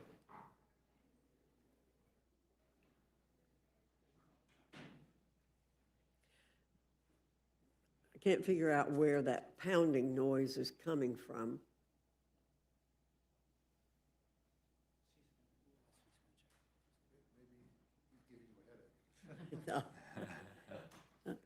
I'm sure it's distracting to me. I don't want it to be distracting to you all. We thought it might be coming from your mics. That's why I wanted to. I'm missing hold- a piece. It could be. Oh, yeah, he's missing the, There it came. That could have been it.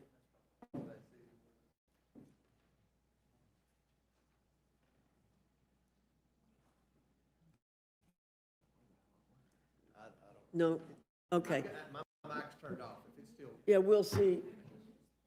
It went away for a second, and then when you spoke, I think it did come back. I think that was the issue. Because it's not there anymore. Okay. All right, we have enough. All right, we'll just switch out. Thank you. Sorry, Mr. Walkinshaw, please, you're Okay. recognized. Thank you, Chairwoman Fox. This is my first time before this august committee. I got the full experience here over the last hour listening to you all. I appreciate the opportunity to testify in opposition to HJ Res 142, which would create chaos during tax season for 700 tax-paying Americans here in Columbia, and in opposition to the Clinton criminal contempt resolutions, which would bring congressional Republicans one step closer to realizing their decades-long fever dream of locking up Secretary Hillary Clinton. By nullifying a law passed unanimously by the D.C. Council, HJ Res 142 would force D.C. to freeze its tax season, rewrite guidance, update forms, and coordinate changes with private tax preparers. Chairman Comer and my Republican colleagues are frustrated that D.C. has not conformed its tax law to the so-called Big Beautiful Bill and laments that D.C. residents will pay taxes on their tips. The chairman knows that his home, the second best Commonwealth in the nation, my apologies to the gentlelady from Pennsylvania, has also not conformed its tax code to the bill. In fact, Kentucky has regularly failed to conform to the Internal Revenue Code. Mr. Chairman, if you earned any tips last year, you'll be paying Kentucky taxes on them this year. Passage of HJ Res 142 would also risk a downgrade in D.C.'s credit rating, as the rating agencies know that this Congress knows not a thing about fiscal responsibility and are deeply concerned if we engage in this kind of meddling. As I've said to Chairman Comer and my oversight Republican colleagues before, if you want to micromanage the District of Columbia, the best thing to do is run for mayor or city council. I oppose this resolution and urge my colleagues to do the same. This week is a critical one in Oversight Democrats' efforts to deliver the transparency and accountability that the American people and the survivors of Jeffrey Epstein's horrific crimes deserve. While President Trump has done everything in his power, including summoning members of this body to the White House Situation Room for scheduled browbeating to prevent the truth from coming to light, Oversight Democrats forced a vote to subpoena the full Epstein files and have been crystal clear that we want to talk to anyone, regardless of party, who has information about Epstein's crimes. And while President Trump's Justice Department continues to hide nearly half of the Epstein files in violation of the law, Chairman Comer and this Congress face a choice with respect to President Clinton. We can choose door number one. Through that door, our investigation into Epstein's crimes moves forward, with the Oversight Committee conducting a 4-hour interview with President Clinton. He has agreed. This kind of interview with a former president is very rare in the history of our republic. But given the horrific and sprawling nature of Epstein's crimes and the need to fully understand the facts, Oversight Democrats believe it to be necessary. But Chairman Comer is using door number two. And through door number two lies a politicized criminal contempt vote sent to a politicized Trump Department of Justice, very likely to die in court months or years from now. That door involves no interview or additional information from President Clinton, information that could advance our investigation. So the question before us is this: do we want to advance our investigation by interviewing President Clinton, or do we want to play politics? I would submit, Madam Chairwoman, the American people are tired of Epstein politics. They want us to get to the truth. I yield back. Thank you both very much for your statements. I'm going to defer my questions, and Mr. Scott, I wonder if Mr. Scott has no questions. Mr. McGovern, you're recognized. So I have two sets of questions, Madam Chair, because we have two bills coming up here at once. So let me start with the D.C. bill. Chairman Comer, has your committee held a hearing or a markup on this measure? We have not, because in order to rescind the DC Council motion, you're on a time frame 30 days. This was introduced 11 days ago. It's pretty self-explanatory. I have a limited amount of time here. And has Congress ever vetoed a local D.C. tax law before? Yes. We did House Joint Resolution 42 last Congress. Isn't that right? About, Mr. Walkinshaw? was it the? I think that's that's incorrect. unprecedented. We have not. I don't know what you're talking about. That's unprecedented. So since this measure has received zero public consideration by the U.S. Congress, and you want the House to vote on it this week, and Congress has never interfered with a local D.C. tax law before, let's at least spend a few minutes evaluating what it would do. Can you tell me the size of D.C.'s budget for fiscal year 2026? It's $22 billion. Okay. And how much of that is covered by the projected revenue raised from D.C., from local D.C. taxes? We've worked very closely on the Oversight Committee with Mayor Bowser in trying to recruit industry. The answer is $13 billion. And private investment. Yeah. And what is D.C.'s capital budget for fiscal year 2026, which is used to invest in things like the metro, public schools, and public infrastructure? I'll have to go through my notes. It may take a minute. It's $2.6 billion. How have D.C. revenue projections over the next 4 years been impacted by the mass layoffs of federal employees by the Trump administration? Do you know, Mr.? They've been negatively impacted. Yeah, we're told, we're. All I know, Mr. Revenue McGovern, is we've estimates worked with the mayor to try to get the federal employees back to work, something that she Revenue estimates were supported. revised downward by $1 billion, $1 billion. So if we overturn D.C.'s new tax law, do you know what the fiscal impact of that decision will be on D.C.'s budget? I mean, according to D.C.'s chief financial officer, that would blow a $600 million hole in the budget. And, I raise these issues, and again, I agree. that if you really want to micromanage DC, you should run for city council, because clearly, I don't think you're coming here knowing the first thing about DC's budget process and fiscal situation, and I think Republicans in Congress think they know better than DC's elected officials about these very technical local tax and budget decisions, but blowing a huge hole in their budget, I mean, seriously? I mean, you guys can't even manage the federal budget, which is your actual job. I mean, you guys just voted for this big ugly bill which adds $4 trillion to the federal debt. And you're gonna tell DC how to run their government? I want to ask unanimous consent to insert into the record, Madam Chair, a letter signed by the mayor, Muriel Bowser, and chairman of the council of the District of Columbia, Phil Mendelson.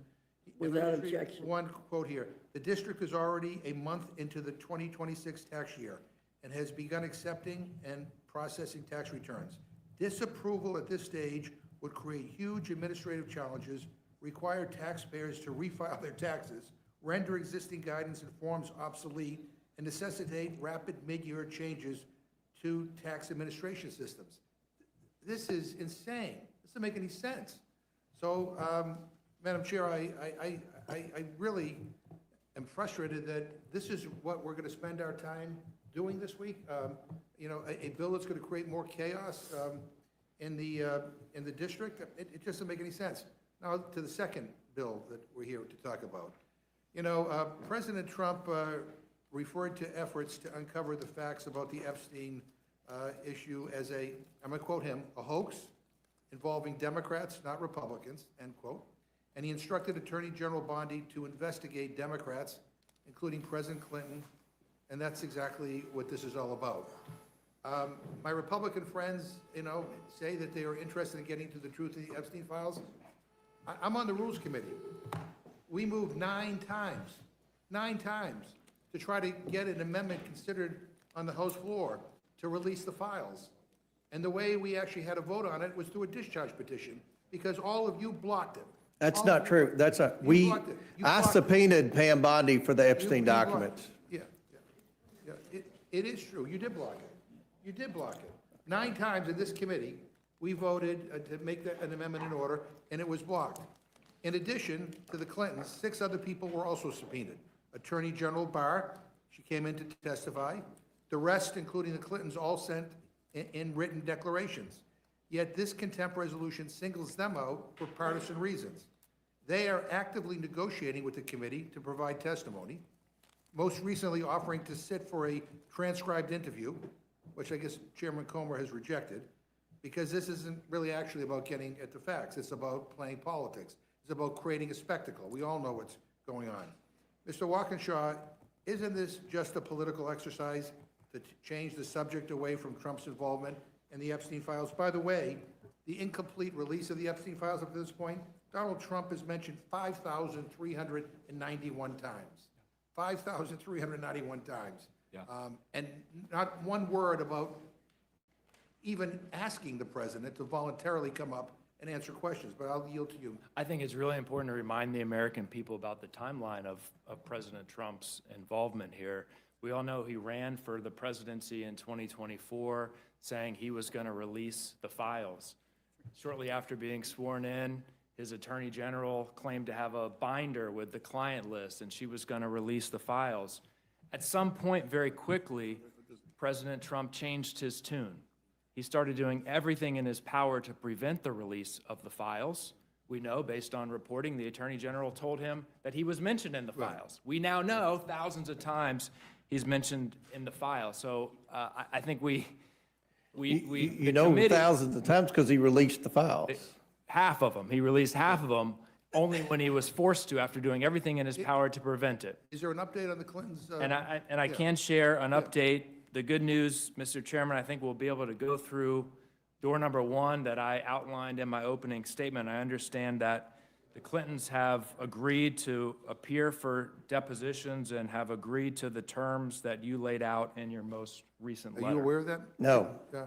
Well, if that's the case. Somehow the media and the Democrats get the correspondence way before we do. My understanding is that their attorneys reached out to you. Your staff has Yeah, it, Mr. Chairman. You better check with your staff. But if that's the case, why are we doing this then?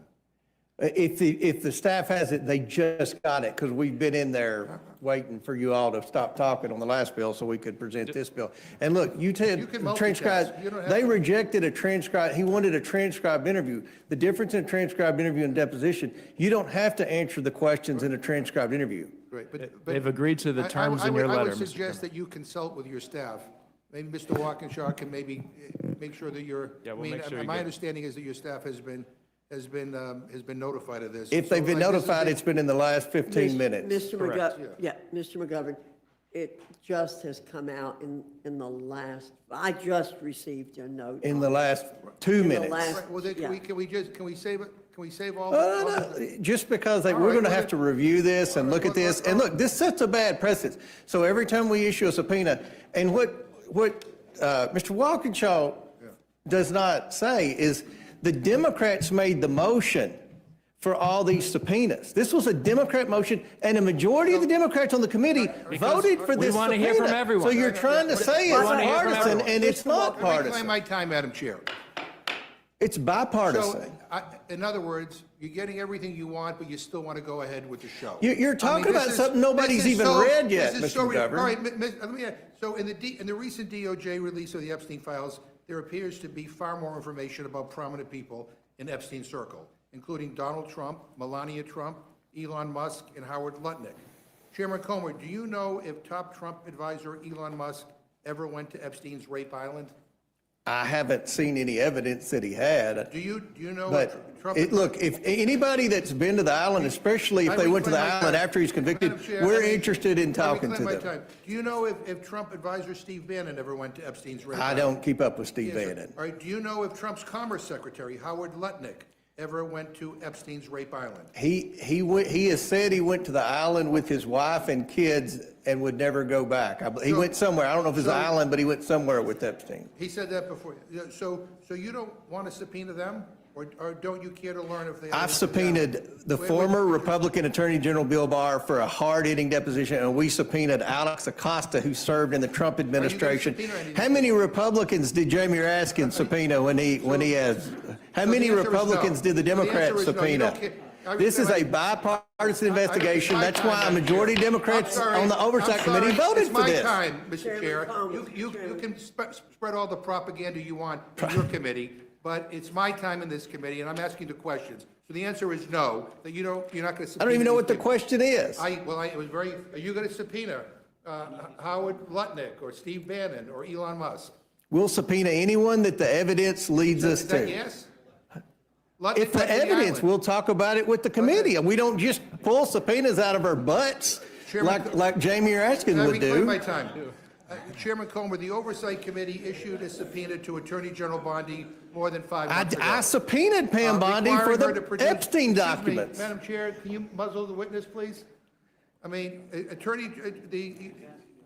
Chairman Comer, the Oversight Committee issued a subpoena to Attorney General Bondi more than 5 months ago, requiring her to produce all of the Epstein files to Congress by August 19th, 2025. Yes or no? As of right now, has Attorney General Bondi fully complied with the subpoena? We're still reviewing the 3 million documents to see if that's all of the So answer documents or is not. no. Mr. It's important. Just 1 minute, if I could. I'm going to ask you all not to talk over each other, but I do have a question something I'd like to ask, if you'd let me real Absolutely. quickly. Happy to Yeah, real yield to the quickly. chair. Thank you. People keep saying, have all the files been released? Does somebody have a total? No. Of the files? How is anybody ever going to know how many files? Madam there Chair, are? when this started, Mr. 5 or Watkins? 6 months ago, it was suggested that there were between 100 and 300,000 files. We've already had released over 3.1 million files. Okay, now, Mr. Mr. McGovern. Walkinshaw, why don't you respond, The please? direct answer to your question, Madam Chairwoman, is yes, we do have a number. And we have a number because the Trump administration, the Deputy Attorney General, Todd Blanche, said there are 6 million files. They collected 6 million files. Now, he says they over-collected, so they've only released 3 million. The law does not allow them to subjectively determine that 3 million of the Epstein files that are in his possession, which he said were over-collected. Mr. McGovern, though, asked a question about the Oversight Committee's subpoena and the Attorney General's compliance with that subpoena. That's separate from the release of files that we've seen publicly, because the Oversight Committee's subpoena does not have the same list of allowed redactions that the legislation that we all voted for has. She's produced to this committee only 30,000 pages of documents, not 3 million, not 6 million. She's out of compliance with the subpoena and not following the law requiring the release of all 6 million documents. But, can we talk about this? I'm interested in getting to a number. So, well, I'm curious, okay, so she's released over 3 million, you said, Mr. Chairman. She just released 3 million in addition to the, I don't know, 30-something thousand a few months ago. And Mr. McGovern, you said we know the number? Is that what you said? The Deputy Attorney General, Todd Blanche, President Trump's former personal lawyer, said that there are 6 million files. He's choosing to release only 3 million, and he's choosing to heavily redact that 3 million. So should we hold Pam Bondi in contempt? She is turning over documents, and what they said is they turned over documents, every document that they're legally required to turn over, I don't think she's complying with the subpoena. that She's they're certainly not complying with the law. allowed by law to turn over. Well, all right. There's still investigations, there's class action lawsuits, there's a lot of legal stuff still taking place with this, but we want the documents. We want everything. We're reviewing the 3 million. I don't think anybody can say with honesty they've read all 3 million of them. We're pouring through them as quick as we can. I'm worried about the 3 million that haven't been released. And do we know what's in those 3 million pages that haven't been released? We do not know. Have we heard from, have you, because I've been reading the public, I've been reading public statements, but I want to know whether you have heard from Epstein's victims and survivors about the recent release by DOJ? Have you heard of some of the concern of some of the survivors who believe that DOJ is deliberately releasing personal information about them? See, that's... And while at the same time protecting the men that abuse these women?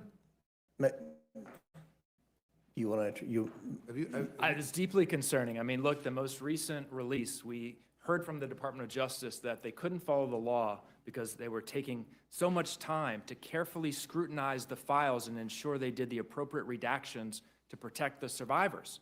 And then we hear from survivor after survivor after survivor after survivor who was revealed in the release. So they delayed the release to protect the survivors, so they say, and then they failed to protect the survivors when they released half of the files that the law And the requires. interesting thing is that the names that really weren't released are the perpetrators, are the people who abused these women. So again, they victimized, again, the survivors, and they're protecting the people, who abused them. I got to say that, Republicans on the Oversight Committee have moved swiftly to hold the Clintons and Democrats in criminal contempt. Yet several Republican members of the Oversight Committee notably refused to comply with congressional subpoenas from the January 6th committee. Maybe, Chairman Comer, do you think your own members should have been held in contempt and prosecuted? So I'm glad you asked that question, because there's been a lot of speculation in our Minnesota fraud investigation that there may be a Democrat member from Minnesota that net worth has significantly increased. What we found out, we can't investigate other members. That has to be the ethics committee. So if there was an issue with the January 6th committee subpoenaing members of Congress, which I've been told we're not supposed to do, then they should take it up with the ethics committee, because that's their sole purpose, is to investigate other members. Yeah, so I'm just wondering whether we should recess for 5 or 10 minutes so that you can figure out what the Clinton development is, so we maybe can save ourselves a whole bunch of time. Well, let me ask you a question, Mr. McGovern. Is this going to be the standard practice every time we issue a subpoena? Whoever's in charge, Democrats, Republicans, whoever's in control, every time you issue a subpoena, letting them stonewall for 5 months and then prove that you've got the votes on the floor in a bipartisan fashion to hold them in contempt? No, I think what the danger here is that the Clintons weren't negotiating in good faith, and you jumped. to this. For to this thing 5 right here. months? Just Mr. say, Waukesha? we have seen Chairman Comer has repeatedly moved the goalposts here. Oh, that's At our bullcrap. That is markup- not it's true. my You've time. been here You 3 weren't weeks. asked the You don't, question. hey, that's You not weren't asked true, the madam. question, Mr. Chairman. At our markup, the chairman, Reporters can't hear you, so, just a moment. You made an accusation, Mr. Watkins, I'm trying to, that I'm you, trying to that the complete my statement. Republicans moved the goalposts. That's right. I'm going to How can explain you that. back that up? I'll back it up this way. We had a markup a couple weeks ago on these contempt resolutions. The chairman laid out his objections to the Clintons' most recent offer at that time. He didn't like that they hadn't agreed to a transcription. He didn't like that they wanted to limit the amount of committee staff in the room. They had said that he hadn't agreed to limit the discussion to Epstein-related matters. He claimed at the time that was untrue, and he did want to limit the discussion to Epstein-related matters. All of those objections that the chairman laid out at our markup a couple of weeks ago were addressed by the offer that the Clintons made yesterday. We now know the additional objections that the chairman laid out in a recent letter have been addressed by the Clintons and their lawyers. So if we're going to continue to move forward, despite the fact that they have met everything you've asked them to meet, I think we've revealed what's actually happening. And so the question is, are we interested in getting to the truth and the facts, or are my friends interested in creating a spectacle? Or is this all about, no, this, I'm saying, we have been on this, Democrats on this committee have tried 9 times to bring, a resolution to the floor to release the Epstein files.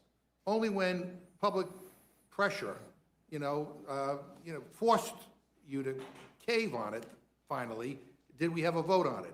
And now we have a Department of Justice that is half complying. Mr. McGovern, let me tell you, I agree with you that we should take a recess. Okay. So that we can review the recent developments. That's all I was trying to say to you, is I think that we should do that. The rules have been called, votes have been called, and so I think we should go vote and return 10 minutes after the last vote. And I get to finish my questions? Yes, sir. Thank you. Can we start at the end? If you won't take another 20 minutes, although I've taken some of your Can time. we start at the beginning of the last, the beginning of the last vote? Can we do that? Beginning of last vote. Okay, thank you. If that is giving you all enough time, perhaps they might have something to say at that time. Okay? Yes. Thank you, Mr. McGovern. I want to thank Chairman Comer and Mr. Walkinshaw and the others who are here. We're now going to recess, and committee's going to recess until after the beginning of the last votes. Committee's in recess.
The committee will come back to order.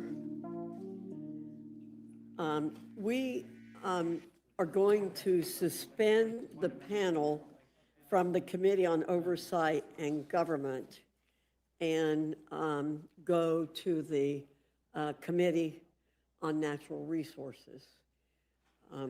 So I now welcome our third panel, Representative Stauber, Representative Ansari from the Committee on Natural Resources. Your full statement will be submitted for the record. We ask you summarize your statement in 5 minutes. Representative Stauber, I welcome your testimony. Chairwoman Fox, Ranking Member McGovern, thanks for the opportunity to testify today on H.R. 4090, the Critical Mineral Dominance Act. In November, the U.S. Geological Survey published its final 2025 list of critical minerals covering a total of 60 commodities. These critical minerals face risk from disrupted supply chains, and they are vital to U.S. national and economic security, along with our nation's ability to compete and win in the 21st century. The data is clear. Demand for these critical minerals is projected to skyrocket in the coming years, and we must be ready to meet this challenge. According to a recent study from S&P Global, global copper demand alone is projected to increase by 50% by 2040, driven by the growing needs of artificial intelligence, defense, and manufacturing. This surge could cause a shortfall of up to 10 million metric tons of copper without a meaningful supply chain expansion. In other words, we need to mine more, and we need to mine now. Unfortunately, our country has been moved in the opposite direction in recent decades, becoming dangerously reliant on mineral imports. This dependency plays right into the hands of our adversaries, most notably China, who controls approximately 60% of global critical mineral production, 90% of processing, and 75% of manufacturing.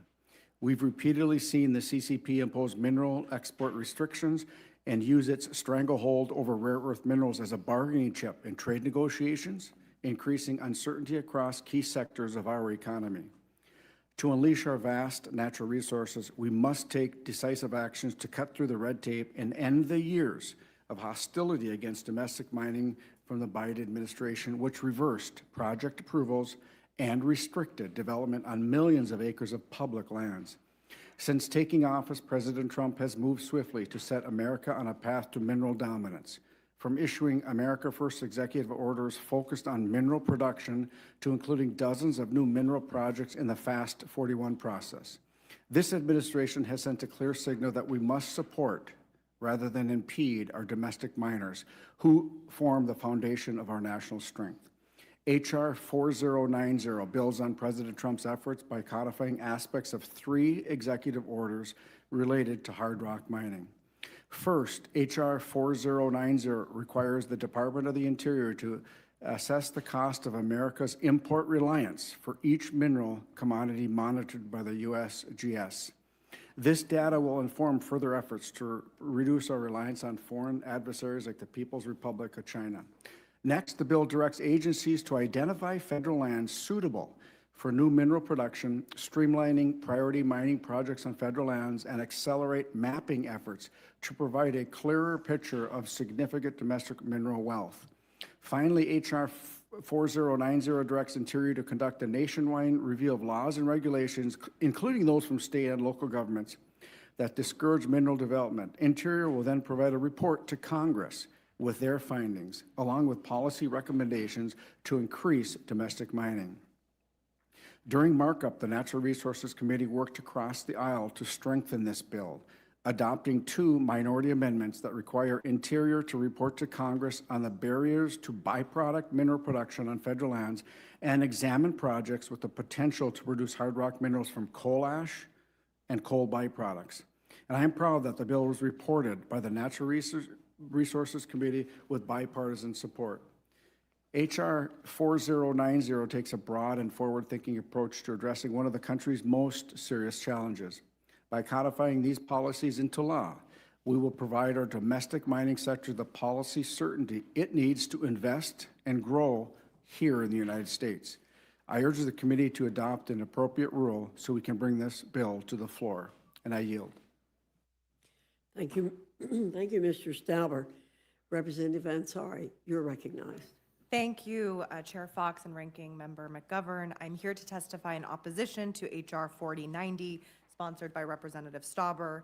At a time of total chaos across our nation, a partial government shutdown, ICE terrorizing communities and murdering Americans in the streets, and countless other crises, our colleagues across the aisle have chosen to spend time on a bill that hands the mining industry the power to gut its own regulations while doing nothing to actually secure American critical mineral supply chains. Now, I do support mining where appropriate, where there are proper environmental and labor safeguards, and I do believe that there are some positive aspects of this bill. But that does not mean that we should be handing over the keys to the industry to pick and choose its own regulations, because I've also seen what happens when mining goes wrong. We've seen water contaminated with toxic pollution, groundwater run dry, and tribal sacred sites and cultural resources disrespected and destroyed. This bill effectively directs the mining industry to tell Interior and the Forest Service which regulations to eliminate, regulations that are essential to protecting communities from toxic waste and polluted drinking water, and that ensure our communities have sufficient opportunity to have their voices heard. And as we've repeatedly raised, our domestic mining industry is dominated currently by foreign companies, some even owned by our adversaries, and nearly all of whom pay no royalty back to the American people for extracting publicly owned minerals. This bill makes it even easier for these foreign-owned companies to take our American resources for free. Under H.R. 4090, any mine the Secretary deems a, quote, priority would get fast-track approval, even if it is owned by a foreign adversary of the United States and the minerals would be shipped abroad, or if it would devastate a local community. Again, I support responsible domestic mining. We need minerals for our modern economy, and I want to see secure, strong supply chains, but we cannot mine our way to security with brute force. We need to work with our allies to strategically source and process minerals. We need a recycling industry, and we need to explore innovative, low-impact ways to source essential minerals, such as from more mine tailings. And while there are some parts of this bill that direct the government to conduct studies on some of these findings, it's clear the primary purpose is to gut regulations and hand over even more power to an industry that is already getting pretty much everything that they've asked for. This bill does not come up in a vacuum. We must consider who benefits from this mining free-for-all. Just 2 weeks ago, the Trump administration announced that it would invest over $1 billion and take an equity stake in USA Rare Earths, a mining and manufacturing company. Reporting uncovered that USA Rare Earth hired Cantor Fitzgerald to help with fundraising, a firm chaired by Brandon Lutnick, the son of Commerce Secretary Howard Lutnick.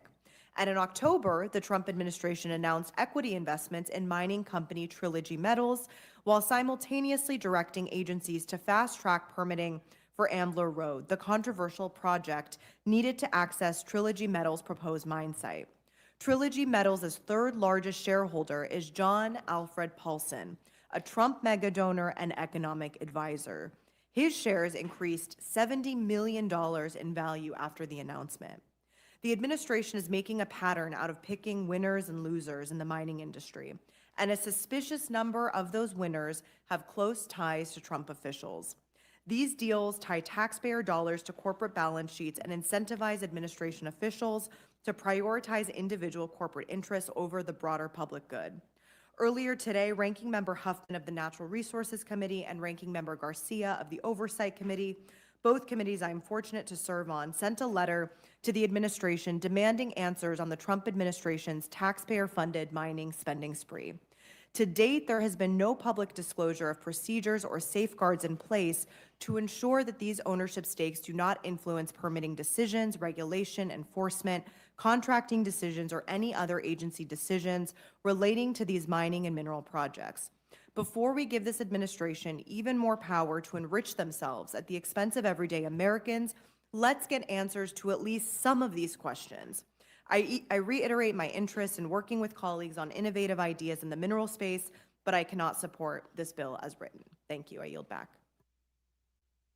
Thank you, Miss Ansari. I appreciate it. We appreciate it. I am going to ask questions on this bill. Representative Stauber, are you, or is the committee, the Natural Resources Committee, as far as you know, motivated with this bill to help any person or any entity? No. No, okay. Well, I think we should get that out of the way right away. My good friend, Representative Leisure Fernandez, has offered an amendment before in this committee and in the Natural Resources Committee, I know, about prohibiting companies that are 10% foreign-owned from receiving the benefits of the bill. I wonder if that well-intentioned amendment might have unintended consequences. And so I'd like to ask about that. So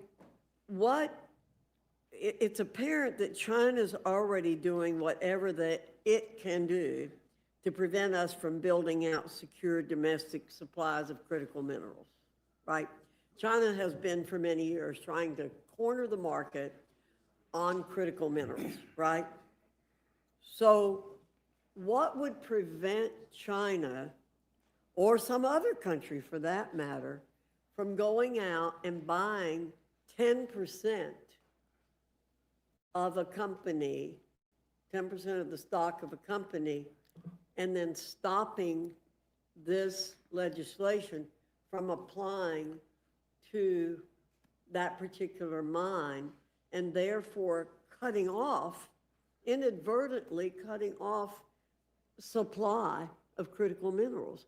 How can we not have the law of unintended consequences go into effect with that amendment? Because the amendment's before the committee, and so I'm jumping to that because I think it raises the issues related to this. Yeah, Madam Chair, I will tell you that China has been devastating to our economy in many ways, including mining. They will dump their cheap steel when they have to. They'll try to put out of existence our mining industry, in particular on the Iron Range. They will, on their commodity prices, they will cut them to reduce cost across the globe, so there's no investments anywhere else. And specifically to Representative Leisure Fernandez's bill, there is when you put an arbitrary number on it, the communist country of China, they cheat. They'll just go on the market. You don't mean it. Yes, I mean it, Madam Chair, and I've seen it. So they're just going by whatever arbitrary number we put on. They're just going to buy 10%. If we say it's 14%, they're going to buy 14%. That way they stop the mining in our country. You've just given them the opportunity to do that. And it would have been written in our law. And so I think that we have to recognize we've got to win this AI war. We got to win the energy war. We have to win the mining war. We have the ability to do it. I will tell you, Madam Chair, that in the district that I represent is the biggest copper nickel find in the world. We need those critical minerals. In addition, in the same complex, we have found helium at between 11 and 13%. Helium at 3% is economically viable. And so these are rich minerals, and we also have found titanium in northeastern Minnesota. So I just ask that we allow my constituents to have the opportunity to have well-paying jobs. And in the United States, it's with our labor, our environmental standards, and there are no shortcuts. Well, I will tell you the approach I take about this. I think the Lord gave us the resources that we need on this earth to do what it is we need to do to survive and to thrive. And I think without being detrimental long-term we ought to be able to use the resources that the Lord gave us to use. Again, I'm as much of a conservationist as I think anybody in this body is. I grew up very poor, so I was used to not using things to begin with. That stuck with me. So I don't use things, and I recycle everything, and I look to preserve the earth. And I farmed most of my life, and I think farmers do that despite what they say. So we have to figure out a way, it seems to me, to be able to take advantage of the resources that we have in a responsible way, and not let some other country come in and use what belongs to us. Madam Chair, So we have to look for ways to do that. Madam Chair, I couldn't agree with you more. These minerals are going to get mined. They're going to get mined because of the demands for it. Do we want to lead or not? Do we want to export our environmental guilt or not? Minnesota's been mining for 145 years. We mine the iron ore that goes into taconite that makes over 80% of this nation's steel. We know how to do it. And Madam Chair, I think that we know China will do anything to undercut us. We've seen it. And we can't allow it to happen any longer. Well, thank you very much. And I use Ms. Leisure-Fernandez, we're good friends, but because she had the amendment, it gave me the opportunity to delve into this issue now. She'll probably want to talk about her amendment later, and I'm not trying to cut that off, but I'm over time, and so I yield to Mr. McGovern. Yeah, thank you very much. I appreciate you both being here, and I don't really have any questions, but I just want to make an observation. I kind of feel like we spend an awful lot of time up here in the Rules Committee debating bills that seem to benefit in terms of profit members of the Trump administration or members of their cabinet. I mean, there have been some questionable deals that the administration has been making over the last year. I mean, from Stephen Miller selling shares in a rare earth mining outfit for significant profit after the administration announced a deal supporting the company, to Howard Lutnick's son being hired on another minerals deal. And this administration has now taken equity shares in 7 mineral companies, several of which have documented ties to administration officials. And I just, I mean, I know when we raise these issues, my friends just let it go by, but I mean, at some point, this doesn't smell right, and that's just my conclusion, but I do want to yield to Ms. Leisure-Fernandez to allow her to respond. Thank you, Jim, and I thought that maybe we'd have a conversation about this since you just raised it, so that way we can stay on topic. And thank you for calling me your good friend. I've really enjoyed getting to know you and being able to call you a friend as well. I think that what's interesting is that my amendment and the issue that I raised repeatedly with regards to allowing China and our adversaries take our minerals comes not from me. I mean, I'm not that smart. It comes from the Select Committee. That's where it came from. This originated with them last Congress, where they raised the issue about the fact that we need to start saying China and our adversaries should not be mining our lands, because what that then happens is they take those resources to China. And last time Representative Stauber was here, he didn't want to answer that question, that, like, what was going to happen. I asked you, where is the copper that they intend to mine near the boundary water is going to go, and you have to acknowledge that was going to go to China. But that was let me finish the point I was going to make. So, Madam Chair, I think that what you're talking about is good for us to wrangle with that. What this bill does is it provides a benefit. And what I am saying is we should not be providing these benefits to our adversaries. I agree. So, but every time I raise the issue of let's stop, we keep having these mining bills come before us, I keep saying, let's not offer that benefit to our adversaries, and we keep hearing, oh, we can't do that now, we can't do that now, we can't. Well, when are we gonna ever say enough? When are we gonna ever say, we don't want China to be taking these things? And I think the argument that, oh, the unintended consequences, China might come in here and buy a bunch of, and buy the controlling stock. Well, then my question would be, if they buy that controlling stock, do we really want them to get the benefits? Because if they got that controlling stock, they're gonna then take all the minerals. And I think that that's the problem, is what you just pointed out is exactly the problem. If we don't say, no, you can't, then they're gonna keep doing it because we have not put we have never said no to them. And we need to start saying no. We need to start saying that these resources are very important. And in my state, we have a huge mine down in Silver City. It mines all kinds of things. Guess what? It's American owned. You can have American owned companies.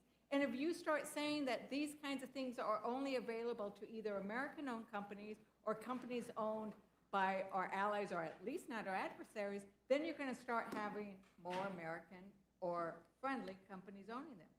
So that's the consequences. I think you're thinking of what are the consequences. That's the consequence I'm looking for. The consequence I'm looking for is saying no to China and our adversaries, and yes to Americans and our allies.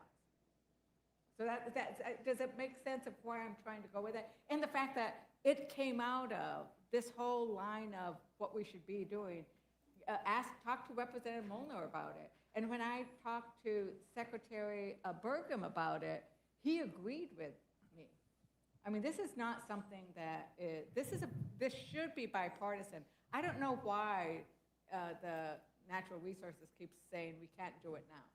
They don't say that it's the wrong thing. They just keep saying we can't do it now, and over again, it can't be now.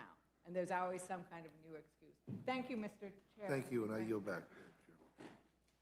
Thank you, Mr. McGovern, and I'll just say very quickly, we need to put some really good minds on to how to solve this. All right, Ms. Fishbach. Thank you, Madam Chair. And Mr. Stauber, thank you for bringing the bill forward, because I know how hard you have worked for Northeast Minnesota. And I know there's a lot of discussion about who's going to benefit from it. But I know what you're talking about is you're talking about those folks in Northeast Minnesota, those miners in Northeast Minnesota, who this has been their life. I mean, you mentioned, what, 135, remember, 135 years of mining. And they've had it pulled out from under them so many times now. And one quick question. Does this bill require any specific mine to be opened? No, no, not at all. I know that that's been one of the criticisms, is that we're trying to open certain mines and, near the boundary waters, all kinds of things like this. But this is just simply, maybe you want to explain it again. It's good report language. And I do, Representative Fishbach, Chairwoman Fox, Ranking Member McGovern, I do want to maybe correct something that the ranking member said. He said there's no benefit. In at least one proposed mine in northern Minnesota, there will be estimated $1.8 billion of federal royalties paid to the federal government. There will be $800 million of taxes over the life of the mine paid to the state of Minnesota. And that does not include the school trust fund where mining royalties go in. So every single school district in the state of Minnesota receives a benefit from mining.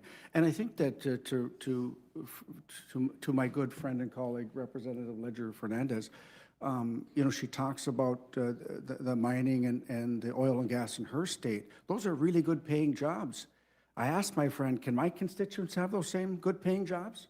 Those $135,000, $150,000 a year jobs? Can my constituents have them? We can lead.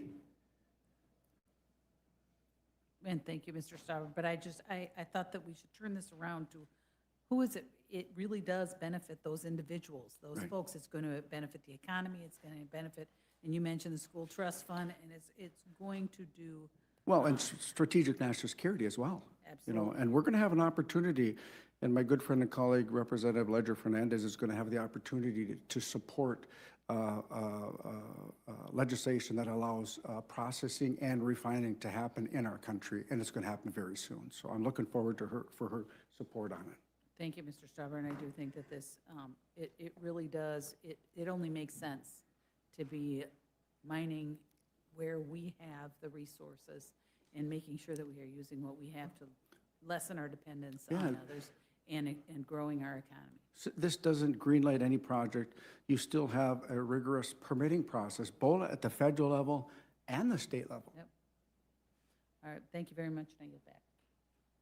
Thank you. Ms. Scanlon, you're recognized. Thank you, Madam Chair.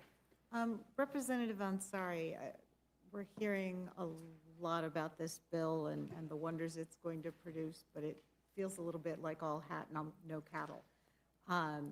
Would this bill do anything to meaningfully increase critical mineral production? Thank you for the question. No, and the two fundamental issues I see with this bill, you know, Ranking Member McGovern talked about the corruption aspect, essentially. And first and foremost, what this bill does is direct the Department of Interior to be able to work directly with the mining industry around deregulation. I mean, I think fundamentally that is something that should not be happening. If we want to properly regulate an industry, that industry should not have a direct say in that. As was also mentioned, you know, I do think the fact, some of the questions that we've posed in committee and throughout the negotiation process of this bill have been, can we get some of these questions answered before we pass this bill? Questions around what will the permitting processes look like? How will we avoid conflict of interest to the point of Trump administration officials very closely tied to Stephen Miller and Howard Lutnick making tens of millions of dollars in relation to mining companies? But ultimately, you know, even more so than that, I think the issue around China is what is so perplexing to me, right? I think if I fully agree with the creation of jobs, again, I support mining. There's a lot of mining in Arizona. I have, you know, all of the labor unions in our state that are, you know, that were very disappointed when clean energy tax credits were cut, that cut many of the jobs in our state, are excited about mining jobs. But they want to also make sure, and many of these labor unions are, you know, are majority conservative members, they want to make sure that it's American-owned companies and benefiting the United States as well. So I think, you know, just want to really echo the point around the fact that that is a common sense amendment that came directly out of the Select Committee for China, and I think, you know, ideally would be easily supported by Republican colleagues today. Makes sense. It does seem, okay, this is an attempt to move things forward for this industry, but we do need to be careful both to avoid conflicts with those in power and the idea that mining companies or officials could put their thumb on the scale in ways that might hurt other stakeholders. Right. But then also that we're going to end up with national security conflicts with our adversaries. So it does feel like it's not quite ready for prime time here. Exactly, and I think that we could get to a good, you know, bipartisan place here. And I think, you know, I heard the argument of national security from my colleague, which I hear, but I also think the guise of national security has been used over and over again to rush into deregulation. And to me, it's actually a major national security concern that arguably our largest foreign adversary and competitor, you know, is not, it would benefit from this greatly and is not, there's nothing we're doing to prevent them from doing so. And I think that's extremely important here. Yeah, I mean, it ties into some of the concerns that we have about some of the barriers that are being thrown up with some of our allies who produce critical minerals that we simply don't have here. And whether it's tariffs or blowing up NATO or different agreements, that those are areas we should also be working on to address the critical mineral areas. Absolutely. I think we've done a lot to damage our relationship with our NATO allies and our European allies. I know there was a bipartisan delegation recently to Denmark that had to do a lot of, you know, frankly, damage control on behalf of the United States and trying to indicate that not everybody feels, you know, the way the president does. But I think this could be an area of collaboration, absolutely, and we should be prioritizing those allies in this regard. Thank you. I yield back. Thank you very much, Ms. Scanlon. Mr. Scott, you're recognized. Thank you, Madam Chair.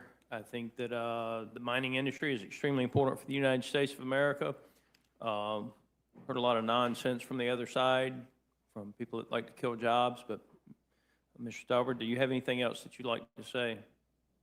Yeah, I think it's really important that we recognize that it's not just verbiage or a quote about our strategic national security.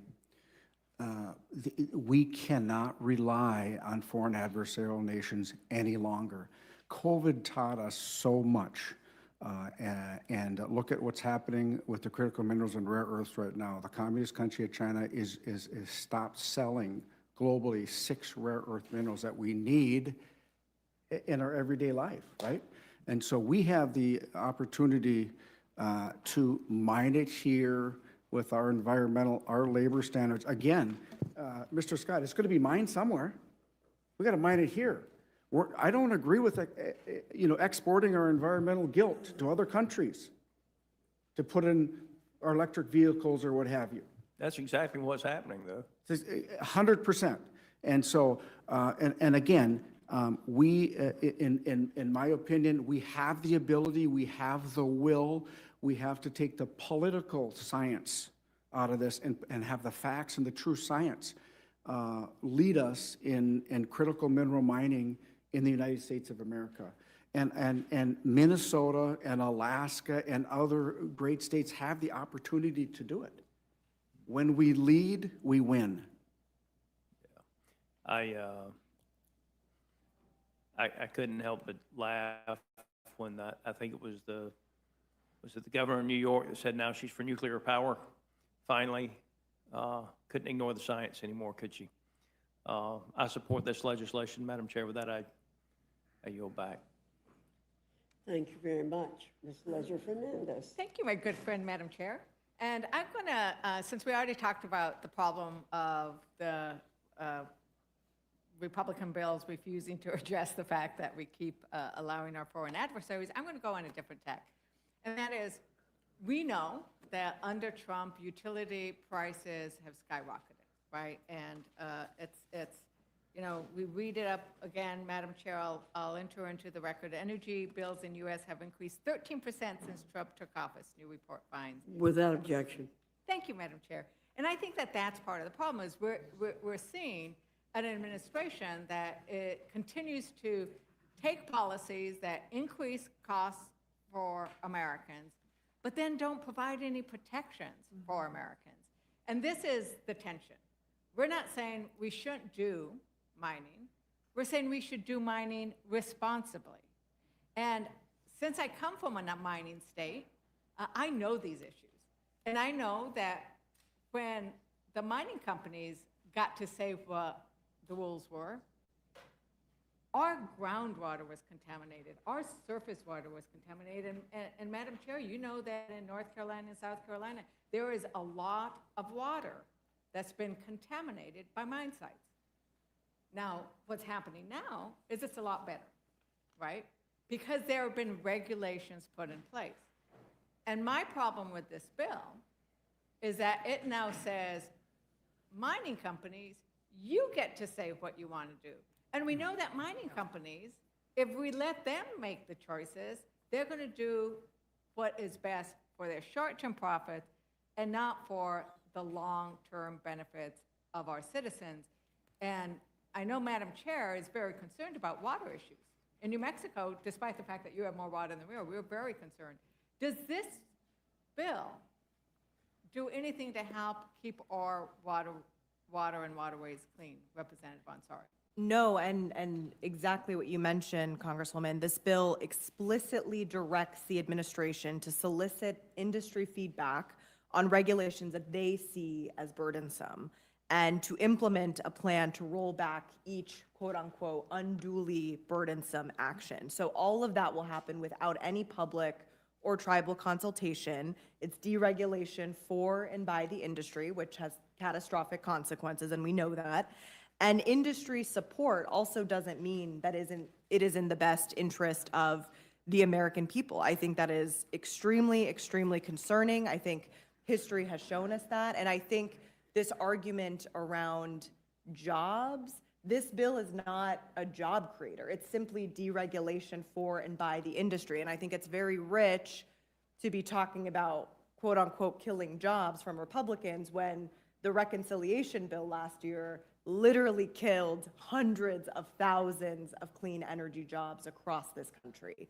And so that is what this bill is, and there's nothing in there around protecting our water. There's nothing in there around even protecting national parks. And again, I keep going back to this point because I think the fact that, China is not exempted from this deregulation is highly concerning to me.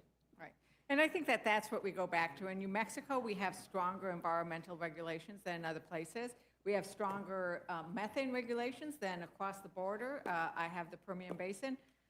Literally, if you take pictures, you can actually see that in New Mexico, methane is being released at much lower levels, because they have a way of doing it. And in Texas, much higher levels. And guess what? We are having some record lease sales. So you can both regulate and make a profit, but companies only care about profit. And I think that that's what we need to wear right. It's up to us, Congress people, to care about our communities.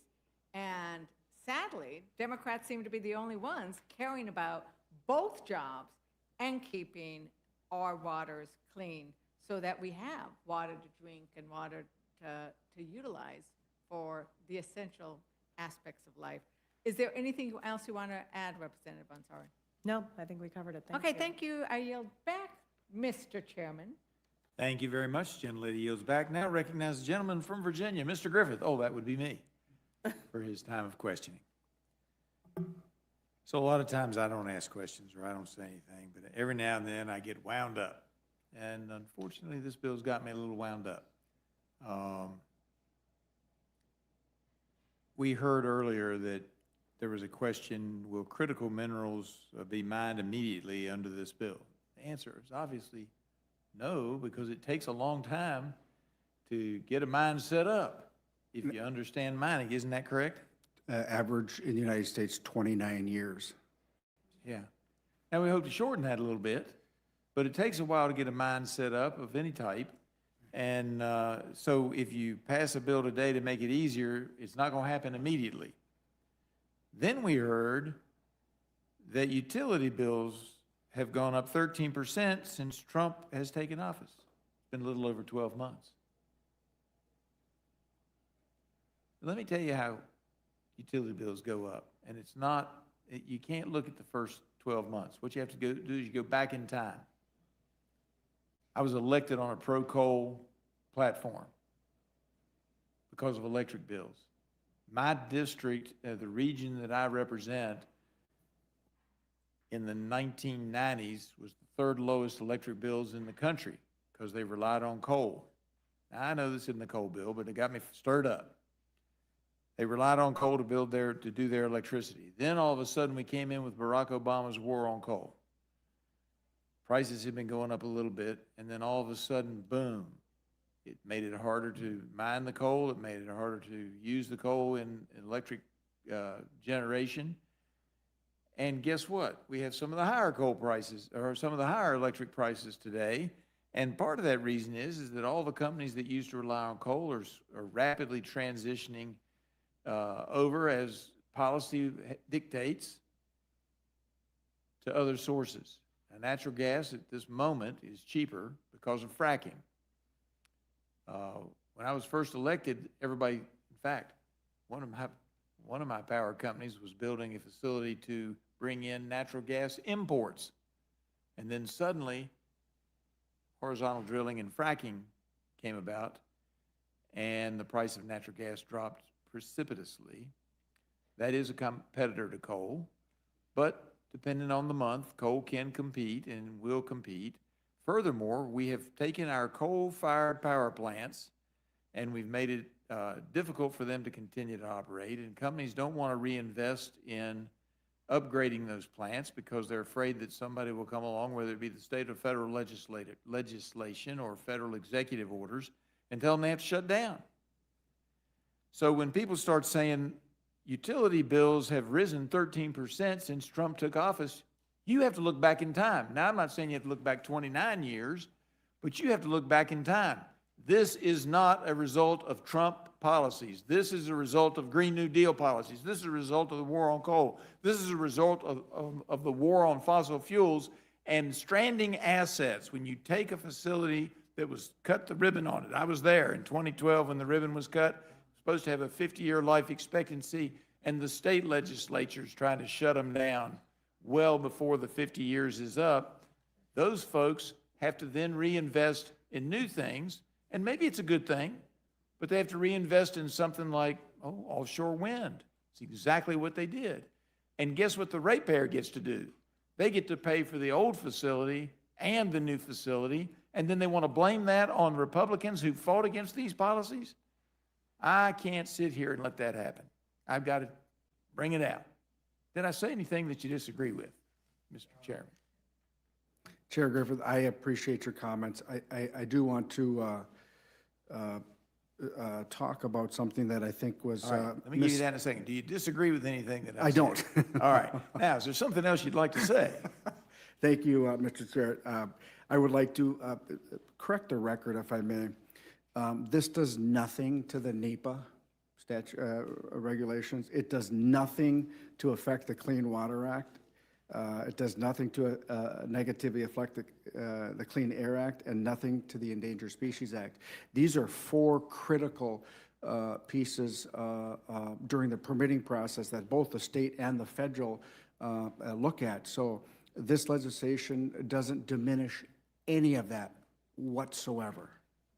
And I would have to agree with you on that and say to you that, people who say that we want to use fossil fuels or critical minerals and we want to mine those and that somehow we're against the environment is just wrong. One of the most thrilling things that's happened to me in the last few months is I got to see an Andean condor. We care about the environment, but just like Ms. Ledger-Fernandez said, we may disagree on how to get there, but you can do some regulations like NEPA and Endangered Species Act and so forth and continue to create jobs through mining, whether it be critical minerals or what we mine in my district is coal, and we do have natural gas. We have coal bed methane. Yeah. We've actually been fracking in my district for about 50 years. It just wasn't horizontal fracking in the coal beds. And these are good jobs, and unfortunately, when the war on coal started, they killed those jobs. There weren't other jobs there. They didn't get any new jobs in the clean energy fields. Everybody kept promising they could have new jobs. Well, I got to tell you something. You take a coal mining job paying more than $100,000 a year, and you say, well, we're going to get you another job working at the Family Dollar.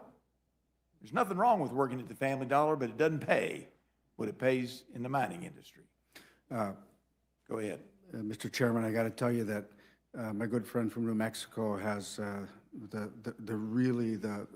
luxury of having two major industries, oil and gas and mining. All I'm asking is, let us mine. Let my constituents make $135,000 a year. Why can't my constituents have that? Good-paying jobs. I'm going to vote for this bill, and I'm going to vote for this rule, and I appreciate it because I want your constituents and my constituents to have the ability to have good jobs in the mining industry. And with that, I yield back and now recognize Mr. Jack, the gentleman from Georgia. I have no questions. Thank you, Mr. Chairman. All right. I see with my tirade, I ran everybody else off. I didn't see Ralph sitting there. He's hiding. I apologize. Mr. Norman. Thank you. Appreciate it, Mr. Representative Stauber, for doing this. This is a good bill. This country's been under a lot of stress because of the Biden administration the last 4 years, what they've done. Just hadn't been the mass immigration that he's allowed. That's unconstitutional. I was in the room when the governor of Alaska came in. The Biden administration shut down the Alaska Keystone Pipeline and pretty much immobilized all of Alaska for their income. We've got a lot of minerals in Arizona that, in talking with what the Biden administration did, was unfathomable. And, you know, with China aggressively going after this country, and the minerals that they threatened to shut down, it was President Trump who had a one-year reprieve when Beijing threatened to shut down the rare earth exports, which would have interrupted semiconductor chips and magnets essential for our military. There's no reason we ought to be beholden to China. It's a failure of politicians. So thank you for doing this. Don't want to belabor the point. We'll be supporting it. Good bill. I yield back. All right, that concludes all the folks wishing to ask questions from this panel. We appreciate you being here. And now, where do I go? Straight to here? All right. And now we're going to go to witnesses on amendments. Do we have any witnesses who wish to speak on their amendments?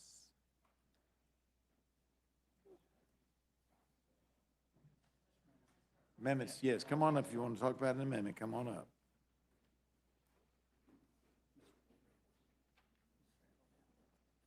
All right. All right. Ms. Randall, you're recognized for 5 minutes to talk about your amendment. Thank you so much, Mr. Chair, and Ranking Member McGovern, committee members, for the opportunity to testify today on the funding package. Across the country, from the streets of Minneapolis to high school students in Aberdeen to the neighborhood vigils happening across my district, the American people have been unequivocally clear. No more funding for ICE. No more funding for Kristi Noem, for Stephen Miller, for Tom Homan, for Greg Bovino. No more abuses of tribal sovereignty. No more violating the Fourth Amendment of the Constitution. No more illegal warrantless searches, pulling people from their cars, using their children to lure them outside. We've had enough. Renee Good and Alex Preddy's murders were deliberate, intentional acts of violence perpetrated by the Trump administration. And the wake-up call for this Republican majority should have come sooner. There have been more than 30 deaths of individuals in ICE custody under this fascist regime. ICE agents are tear gassing families in their cars, individuals simply exercising their First Amendment rights. There's blood on the hands of every individual aiding and abetting the Trump administration's dangerous, fear-mongering invasions of US cities. I refuse to stand by while our neighbors are shot in the streets, while children are kidnapped from their parents, and while tribal citizens are held hostage. I'm here today to call for Secretary Noem's immediate resignation, and if not, her impeachment. But she's not the only one who should be out of a job at DHS. Customs and Border Patrol's Greg Bovino, the architect of the chaos that's been unleashed on the streets of Minneapolis, is directly responsible for this administration's cruel assault on constitutional protections. He should be out of a job, and even President Trump knows it. Shortly after Nurse Preddy's murder, Bovino was demoted and kicked out of Minnesota, but that's not nearly enough. Just like no one wanted pedophile priests shuffled from one parish to another, it's unacceptable to move a bad agent from one state to the next. That's why I'm offering an amendment to demote his salary to $1. Taxpayer dollars should not be given to individuals who think they're above the law, who are driven by bigotry, and who are murdering Americans. And the list of laws they are violating is much longer than I have time to go into in my limited time here. But of particular concern to me is the way that these rogue agents have been violating the sovereignty of tribal nations. I'm hearing from tribal members in my district, as well as those in Minnesota and across the country, that ICE is illegally detaining and targeting Native people for their skin color. This is abhorrent. And that's why I'm bringing forward an amendment that would condition federal funding for ICE on upholding tribal sovereignty. My amendment would prevent ICE from entering an Indian reservation, tribal trust land, or restricted fee land without first notifying the tribe with jurisdiction over the land of their presence. That notification must include an acknowledgement by ICE that they have reviewed what the Indian tribe's tribal identification card looks like and reaffirms that members carrying those cards are in fact American citizens. We must continue to reinforce protections for tribal lands. We must continue to fight back against ICE's violation of the Fourth Amendment, and we must ensure that their so-called immigration enforcement operations don't hinder public safety. That's why I'm also offering my bill, the Emergency Responder Protection Act, as an amendment to this funding package. What happened last summer, CBP agents holding up crews fighting the Bear Gulch fire in my district for hours to interrogate and ask for IDs before ultimately detaining 2 first responders, should never be allowed to happen again.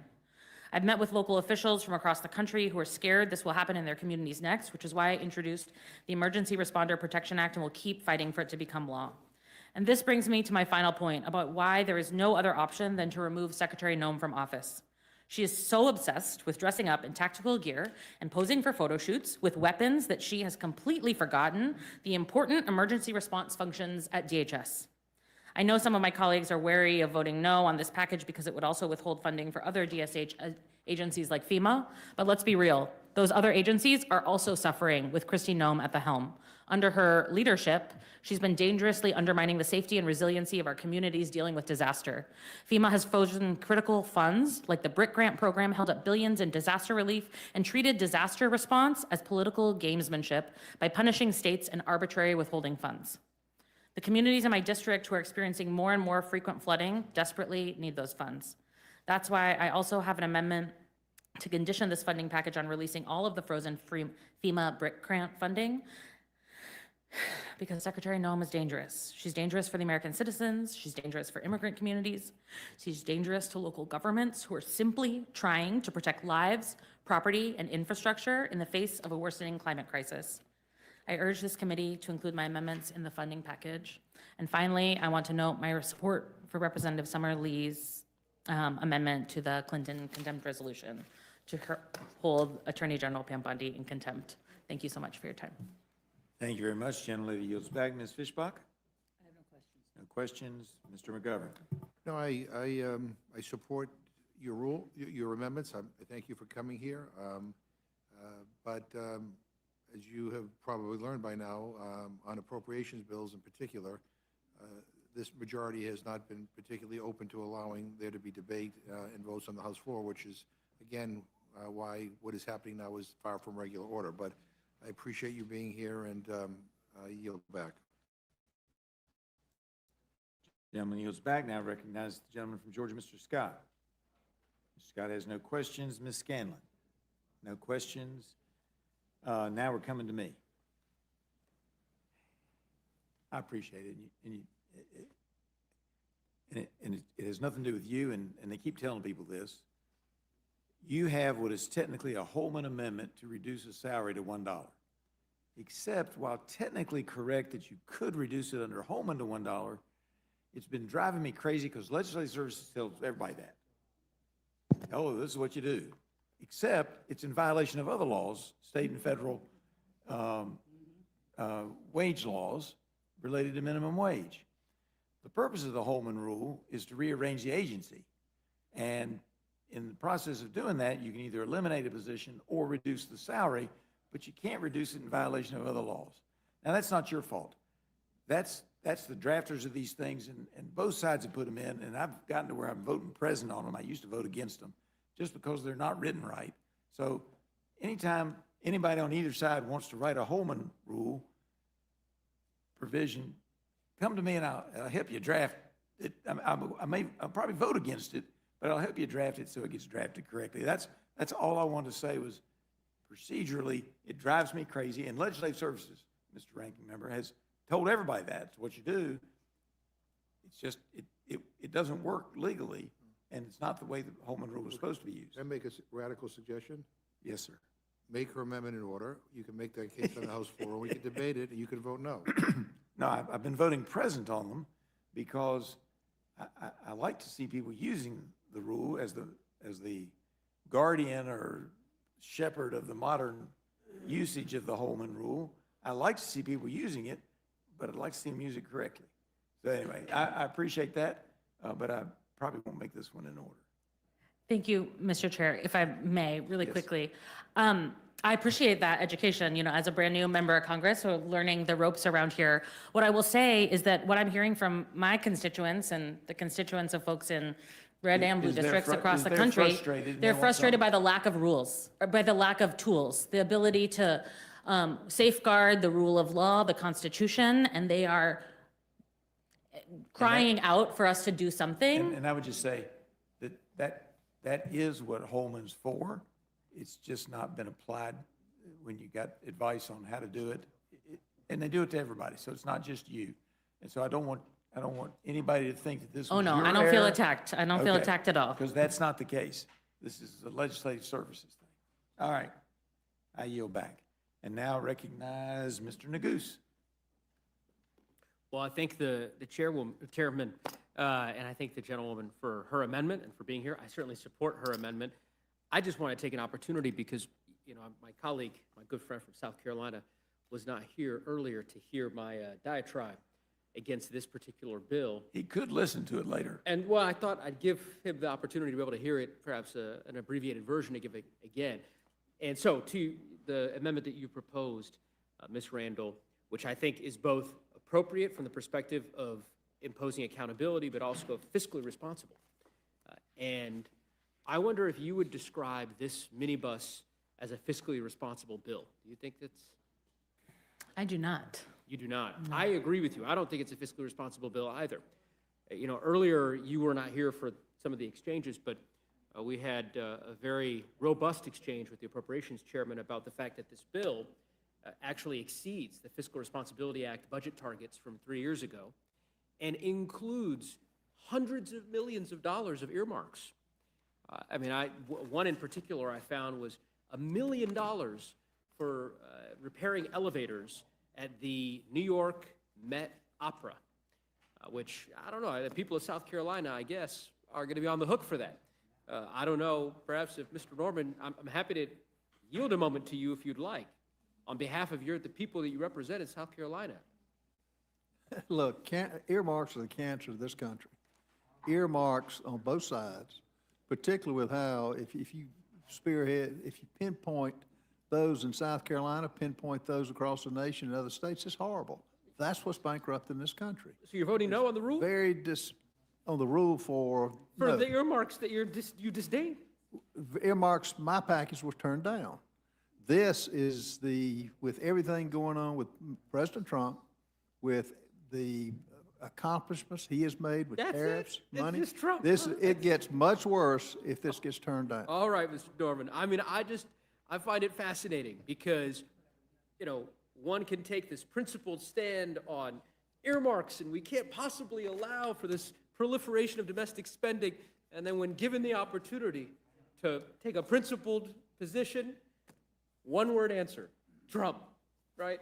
As you said, Trump, the accomplishments of Trump. I can't possibly be pressed to vote against this rule or against this bill in light of the fact that the president supports it. That's what it sounds like you're saying. In any event, I have a different view, so I'll be voting no. I suspect Ms. Randall will as well, but yield back. Gentleman yields back. Now recognize Mr. Jack. No questions? No questions. Mr. Norman? No questions? All right, seeing no one else here. Oh, I thought I got to you. No, not. Oh, I must have done that earlier. Ms. Ledger Fernandez. No problem. And, you know, I'm so glad that we had the conversation about the lack of tools. Because I think that, you know, earlier we had Chairman Cole here, and he agrees we shouldn't be arresting and putting into detention Native Americans. And we know they're doing that because they're brown, right? They say, oh, you look Latino, let's arrest you, you know. And I think that that's the problem, is that there is no accountability. Even when somebody says we don't like this happening, even when you acknowledge you shouldn't shoot somebody dead because they were carrying a licensed firearm, which many Republicans went on the TV talk shows and said, oh, he was carrying a firearm, he deserved what he got, right? Republicans were saying that Alex Preddy shouldn't have brought a gun as a protester there, even though it was legal. But there are no ways to hold Noam accountable. There's nothing in the bills right now that will hold the agents accountable, and in fact, the opposite. They think they are completely immune, and they're not. The Constitution applies to them, but until we say we're going to force them to comply with the Constitution, it's not going to work. I agree that that's the dollar, right? That's the dollar. That's where you're going at. Now, wouldn't it be better if we actually said there is no sovereign immunity, there's no immunity for what they're doing. What do you think of that kind of bill? And I'm sure you've signed on to some of the bills. Absolutely. We have worked on qualified immunity in my time at the state legislature, and I think the American people want the same kind of accountability for federal agents who are literally murdering people in the streets. They want to ensure that they can be held accountable in the courts, and also, really the bare minimum, that there is an independent investigation when there is a fatality at the hands of federal agents. Right, and these are the kinds of accountability measures we can include in the appropriations language that should be included in the appropriations language that Democrats are insisting, and any Republican who actually believes in freedoms, if you believe in freedom in the First Amendment, the Second Amendment, the Fourth Amendment, the 14th Amendment, the 10th Amendment, if you believe in freedoms and you keep saying that you do, you should vote for these accountability measures. But all we're hearing is you can't put that in an appropriations bill. And that's why Democrats aren't trusting them.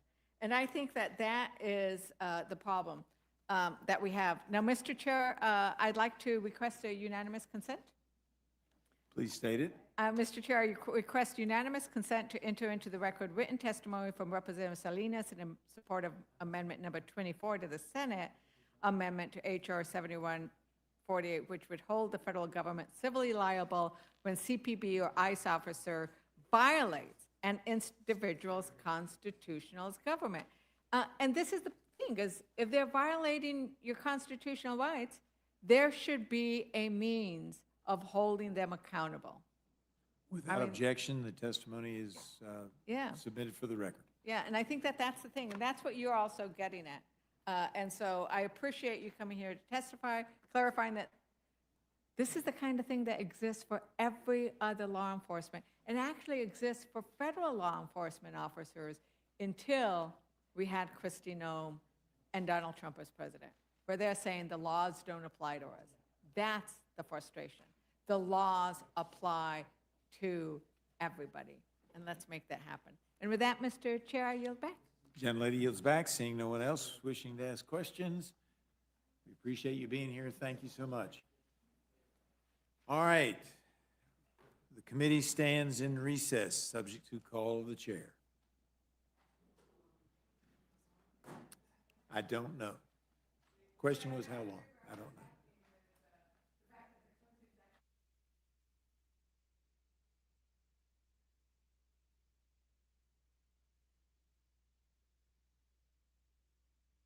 I'm advised that we will be advised as soon as we know something. But so I wouldn't go too far, but stay tuned.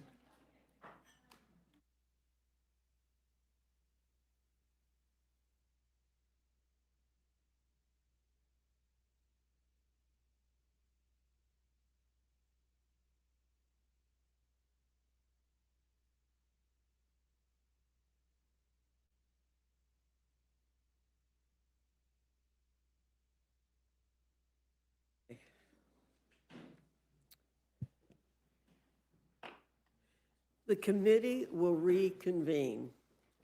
Obviously, there's a lot of ongoing discussion and negotiations about the Clinton contempt report. I think we need more time for OGR to clarify with the Clintons what they are actually agreeing to. Accordingly, the committee will postpone further consideration of the contempt. However, should there not be substantial compliance and agreement overnight, the committee will return to continue the hearing on the contempt. Madam. Mr. McGovern, you're recognized. Yeah, thank you, Madam Chair. And I want to state for the record that the Clintons have been trying to come to an agreement on testifying to the Oversight Committee with all relevant information. And what Chairman Comer was promoting, in my opinion, has always been an exercise in politics. This contempt resolution had no merit even before this hearing, and it certainly should not move forward. But I do want to commend the chairwoman because removing this was the right thing to do. And I know it wasn't easy. Our side is not afraid of releasing these files. We are not afraid of what comes out, and we are not afraid of holding rich and powerful men accountable up to, including the President of the United States and those in his administration. And just finally, Madam Chair, I made my thoughts clear about why I oppose the appropriations package, so I won't rehash that now. But in this measure, in the measure to repeal D.C.'s new tax law, Democrats strongly oppose this resolution, which would blow a $600 million hole in D.C.'s budget. I read a letter from the mayor and the chairman of the D.C. Council, which states that this would throw a huge wrench into D.C.'s current tax filing season and cause people to refile their taxes. That's insane. And if Republicans get their way, they would be undoing D.C.'s new child tax credit, which would give thousands of dollars to families with children to deal with childhood poverty. So in any event, I just wanted to state that for the record, and I yield back. Thank you, Mr. McGovern. Is there anyone else seeking to testify on the Senate amendments to H.R. 7148, H.J. Res. 142, or H.R. 4090? Ms. Leisure Oh, Fernandez. I'm sorry, we're not there yet. Seeing none, this closes the hearing portion of our meeting. The chair will be in receipt of a motion from the gentleman from Georgia, Mr. Jack. Madam Chair, I move the committee grant a rule providing for the consideration of the Senate amendments to H.R. 7148, the Consolidated Appropriations Act 2026. The rule makes in order a single motion offered by the chair of the Committee on Appropriations or his designee that the House concur in the Senate amendments to H.R. 7148. The rule waives all points of order against the consideration of the Senate amendments in the motion. The rule provides that the Senate amendments in the motion shall be considered as read. The rule provides 1 hour of debate on the motion equally divided and controlled by the chair and ranking minority member of the Committee on Appropriations or the respective designees. The rule further provides for consideration of H.J. Res. 142, disapproving the action of the District of Columbia Council and approving the D.C. Income and Franchise Tax Conformity and Revision Temporary Amendment Act of 2025 under a closed rule. The rule waives all points of order against consideration of the joint resolution. The rule provides that the joint resolution shall be considered as read. The rule waives all points of order against provisions in the joint resolution. The rule provides 1 hour of general debate equally divided and controlled by the chair and ranking minority member of the Committee on Oversight and Government Reform or their respective designees. The rule provides that pursuant to Section 604H of the Home Rule Act, a motion to recommit is not in order to the joint resolution if under consideration while the act of the D.C. Council is within the congressional review period prescribed in Section 602 of such act. The rule further provides for consideration of H.R. 4090, the Critical Mineral Dominance Act, under a closed rule. The rule waives all points of order against consideration of the bill. The rule provides that the amendment in the nature of a substitute recommended by the Committee on Natural Resources now printed in the bill shall be considered as adopted, and the bill as amended shall be considered as read. The rule waives all points of order against provisions in the bill as amendment. The rule provides 1 hour of general debate equally divided and controlled by the chair and ranking minority member of the Committee on Natural Resources or their respective designees. Finally, the rule provides 1 motion to recommit. You've now heard the motion. Thank you, Mr. Jack. Is there any discussion or amendment to the rule? I think I've said enough. I am not going to answer that. Ms. Scanlon, you're recognized. Thank you, Madam Chair. I have an amendment to the rule. I move the committee make in order amendment number 6 to the Senate amendment to H.R. 7148, offered by Representative Wasserman Schultz, which would prohibit the use of funds to detain or deport Haitian or Venezuelan recipients of temporary protected status, otherwise known as TPS, who continue to meet the statutory eligibility requirements for TPS, including a prohibition on granting TPS to individuals with criminal convictions. We have, hundreds of thousands of Haitian and Venezuelan folks in our districts who have come here under TPS, and the summary denial of that status to them is causing a lot of hardship. I think this makes sense, and I would urge that people vote for the amendment. Thank you, Ms. Scanlon. Is there any further discussion on the amendment from Ms. Scanlon? Hearing none, the question is on the amendment. All those in favor signify by saying aye. Aye. All those opposed say no. No. In the opinion of I Chair, would the noes request have a it. Ms. recorded vote. Scanlon requests a recorded vote. The clerk will call the roll. Mrs. Fishbach. Mrs. Fishbach, no. Mr. Norman. Mr. Norman, no. Mr. Roy. Mr. Roy, no. Mrs. Houchin. Mr. Langworthy. Mr. Scott. Mr. Scott, no. Mr. Griffith. Mr. Griffith, no. Mr. Jack. Mr. Jack, no. Mr. McGovern. Mr. McGovern, aye. Ms. Scanlon. Aye. Ms. Scanlon, aye. Mr. Neguse. Mr. Neguse, aye. Ms. Ledger Fernandez. Ms. Ledger Fernandez, aye. Madam Chair. No. Madam Chair, no. The clerk will report the total. 4 yeas, 7 nays. The noes have it. The amendment's not agreed to. Oh, is there further discussion on the amendment? Madam Chair.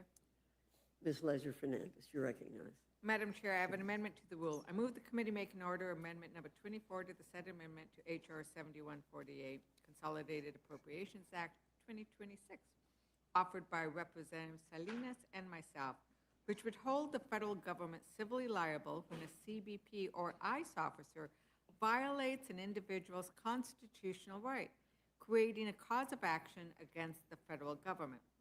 As of October 2025, it was reported that immigration agencies held at least 170 U.S. citizens against their will. That's 4 months ago. And we know that many more citizens have been arrested, detained, and thrown into immigration detention centers. You cannot be arresting citizens and saying they're violating immigration laws. We know that this number is well above 200 by now. And what's sad is many U.S. citizens are often stopped by ICE based only on how they look. Do they look brown? Do they look Latino? Do they look like my brother or my sons? And that is a violation of the First and Fourth Amendments of the Constitution. What we keep hearing from ICE and CBP and the Trump administration is they have complete immunity. Well, that is not true. But it is important that Congress speak out and say they do not have complete immunity. And indeed, they cannot continue to violate United States citizens' constitutional rights. And we shouldn't even be having to have this conversation. We shouldn't be begging the ICE or CBP to do their job consistent with the Constitution. So instead, we should be passing a law to hold them civilly liable for that. We should make sure that there is accountability. And I urge my colleagues to vote for this amendment, and I yield back. Thank you, Ms. Ledger Fernandez. Is there any further discussion on the amendment? Hearing none, the question is on the amendment. All those in favor signify by saying aye. Those opposed say no. No. In the opinion of the chair, the noes have it. Ms. Ledger Fernandez requests a recorded vote. The clerk will call the roll. Mrs. Fishbach. No. Mrs. Fishbach, no. Mr. Norman. Mr. Norman, no. Mr. Roy. Mr. Roy, no. Mrs. Houchin. Mr. Langworthy. Mr. Langworthy, no. Mr. Scott. Mr. Scott, no. Mr. Griffith. Mr. Griffith, no. Mr. Jack. Mr. Jack, no. Mr. McGovern. Mr. McGovern, aye. Ms. Scanlon. Ms. Scanlon, aye. Mr. Neguse. Mr. Neguse, aye. Ms. Ledger Fernandez. Aye. Ms. Ledger Fernandez, aye. Madam Chair. No. Madam Chair, no. The clerk will report the total. 4 yeas, 8 nays. The noes have it. The amendment is not agreed to. Any further discussion on the rule? Madam Chair, Ms. Ledger Fernandez, you're recognized. I have an amendment to the rule. I move the committee make an order amendment number 4 to H.R. 4090, the Critical Mineral Dominance Act, offered by myself, which prohibits prioritization of a mining project if it is owned or operated by a foreign entity of concern or subsidiary of a foreign entity of concern. In other words, China. And we had a very, I think, good discussion about this earlier on. We should not be providing fast-track authority to China to come in and mine our lands and take our critical minerals. It's something we need to address. I raise it over and over in this committee. I'm not going to go into a long explanation because I think we've had it, but I do want there to be a vote on this motion, and I'm going to ask for a recorded vote because I think we should go on the record of where we stand in terms of stopping China from mining our critical minerals and taking them across the ocean. Thank you, Madam Chair, and I yield back. Thank you, Ms. Ledger Fernandez. And I think you've raised an important point. I just have some concerns, as others have said, about the way this is being approached. So I hope that the China Committee and you and others will look at a way for that to be done within the very liberal laws that we have in this country concerning ownership. So perhaps something can be done, and I admire you for what you're doing. Any further discussion on the amendment? Hearing none, the question's on the amendment. All those in favor signify by saying aye. Those opposed say no. No. In the opinion of the chair, the noes have it. The amendment is not agreed to. Recorded vote. Okay. The clerk will call the roll. Mrs. Fishbach? No. Mrs. Fishbach, no. Mr. Norman? No. Mr. Norman, no. Mr. Roy? No. Mr. Roy, no. Mrs. Houchin? Mr. Langworthy? No. Mr. Langworthy, no. Mr. Scott? No. Mr. Scott, no. Mr. Griffith? Mr. Griffith, no. Mr. Jack? No. Mr. Jack, no. Mr. McGovern? Mr. McGovern, aye. Ms. Scanlon? Ms. Scanlon, aye. Mr. Neguse? Mr. Neguse, aye. Ms. Ledger Fernandez? Ms. Ledger Fernandez, aye. Madam Chair? No. Madam Chair, no. The clerk will report the total. 4 yeas, 8 nays. The noes have it. The amendment's not agreed to. Are there any further amendments to the rule? Hearing no further discussion, the question is on the motion from the gentleman from Georgia. All those in favor signify by saying aye. Aye. Those opposed say nay. No. In the opinion of the chair, the ayes have it. The motion is agreed to. Mr. McGovern requests a roll call. A recorded vote's been requested. The clerk will call the roll. Mrs. Fishbach? Yes. Mrs. Fishbach, aye. Mr. Norman? Mr. Norman, aye. Mr. Roy? Mr. Roy, aye. Mrs. Houchin? Mr. Langworthy? Mr. Langworthy, aye. Mr. Scott? Mr. Scott, aye. Mr. Griffith? Mr. Griffith, aye. Mr. Jack? Aye. Mr. Jack, aye. Mr. McGovern? Mr. McGovern, no. Ms. Scanlon? Ms. Scanlon, no. Mr. Neguse? Mr. Neguse, no. Ms. Ledger Fernandez? Ms. Ledger Fernandez, no. Madam Chair? Aye. Madam Chair, aye. The clerk will report the total. 8 yeas, 4 nays. The ayes have it. The motion to report is agreed to. Accordingly, the gentleman from Georgia, Mr. Jack, will be managing the rule for the majority. And Mr. McGovern will handle it for the minority without objection. This very interesting meeting is adjourned.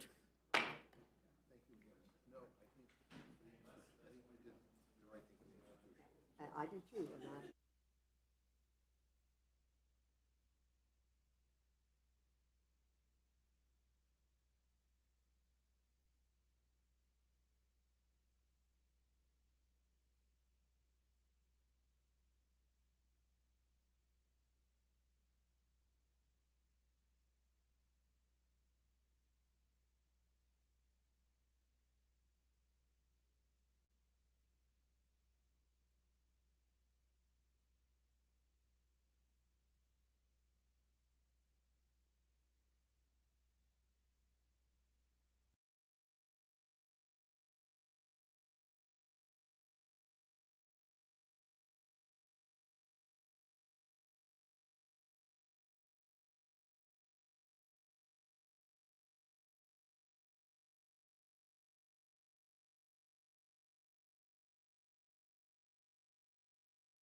Enjoy more of our videos on the Community Advocate Network channel, and don't forget to like, share, and subscribe. If you would like to advertise your service, special announcement, or event, you may contact us at the Community Advocate Network at gmail.com. For community resources and services, exclusive articles, and video content, join our private community on Patreon. Link is in the bio.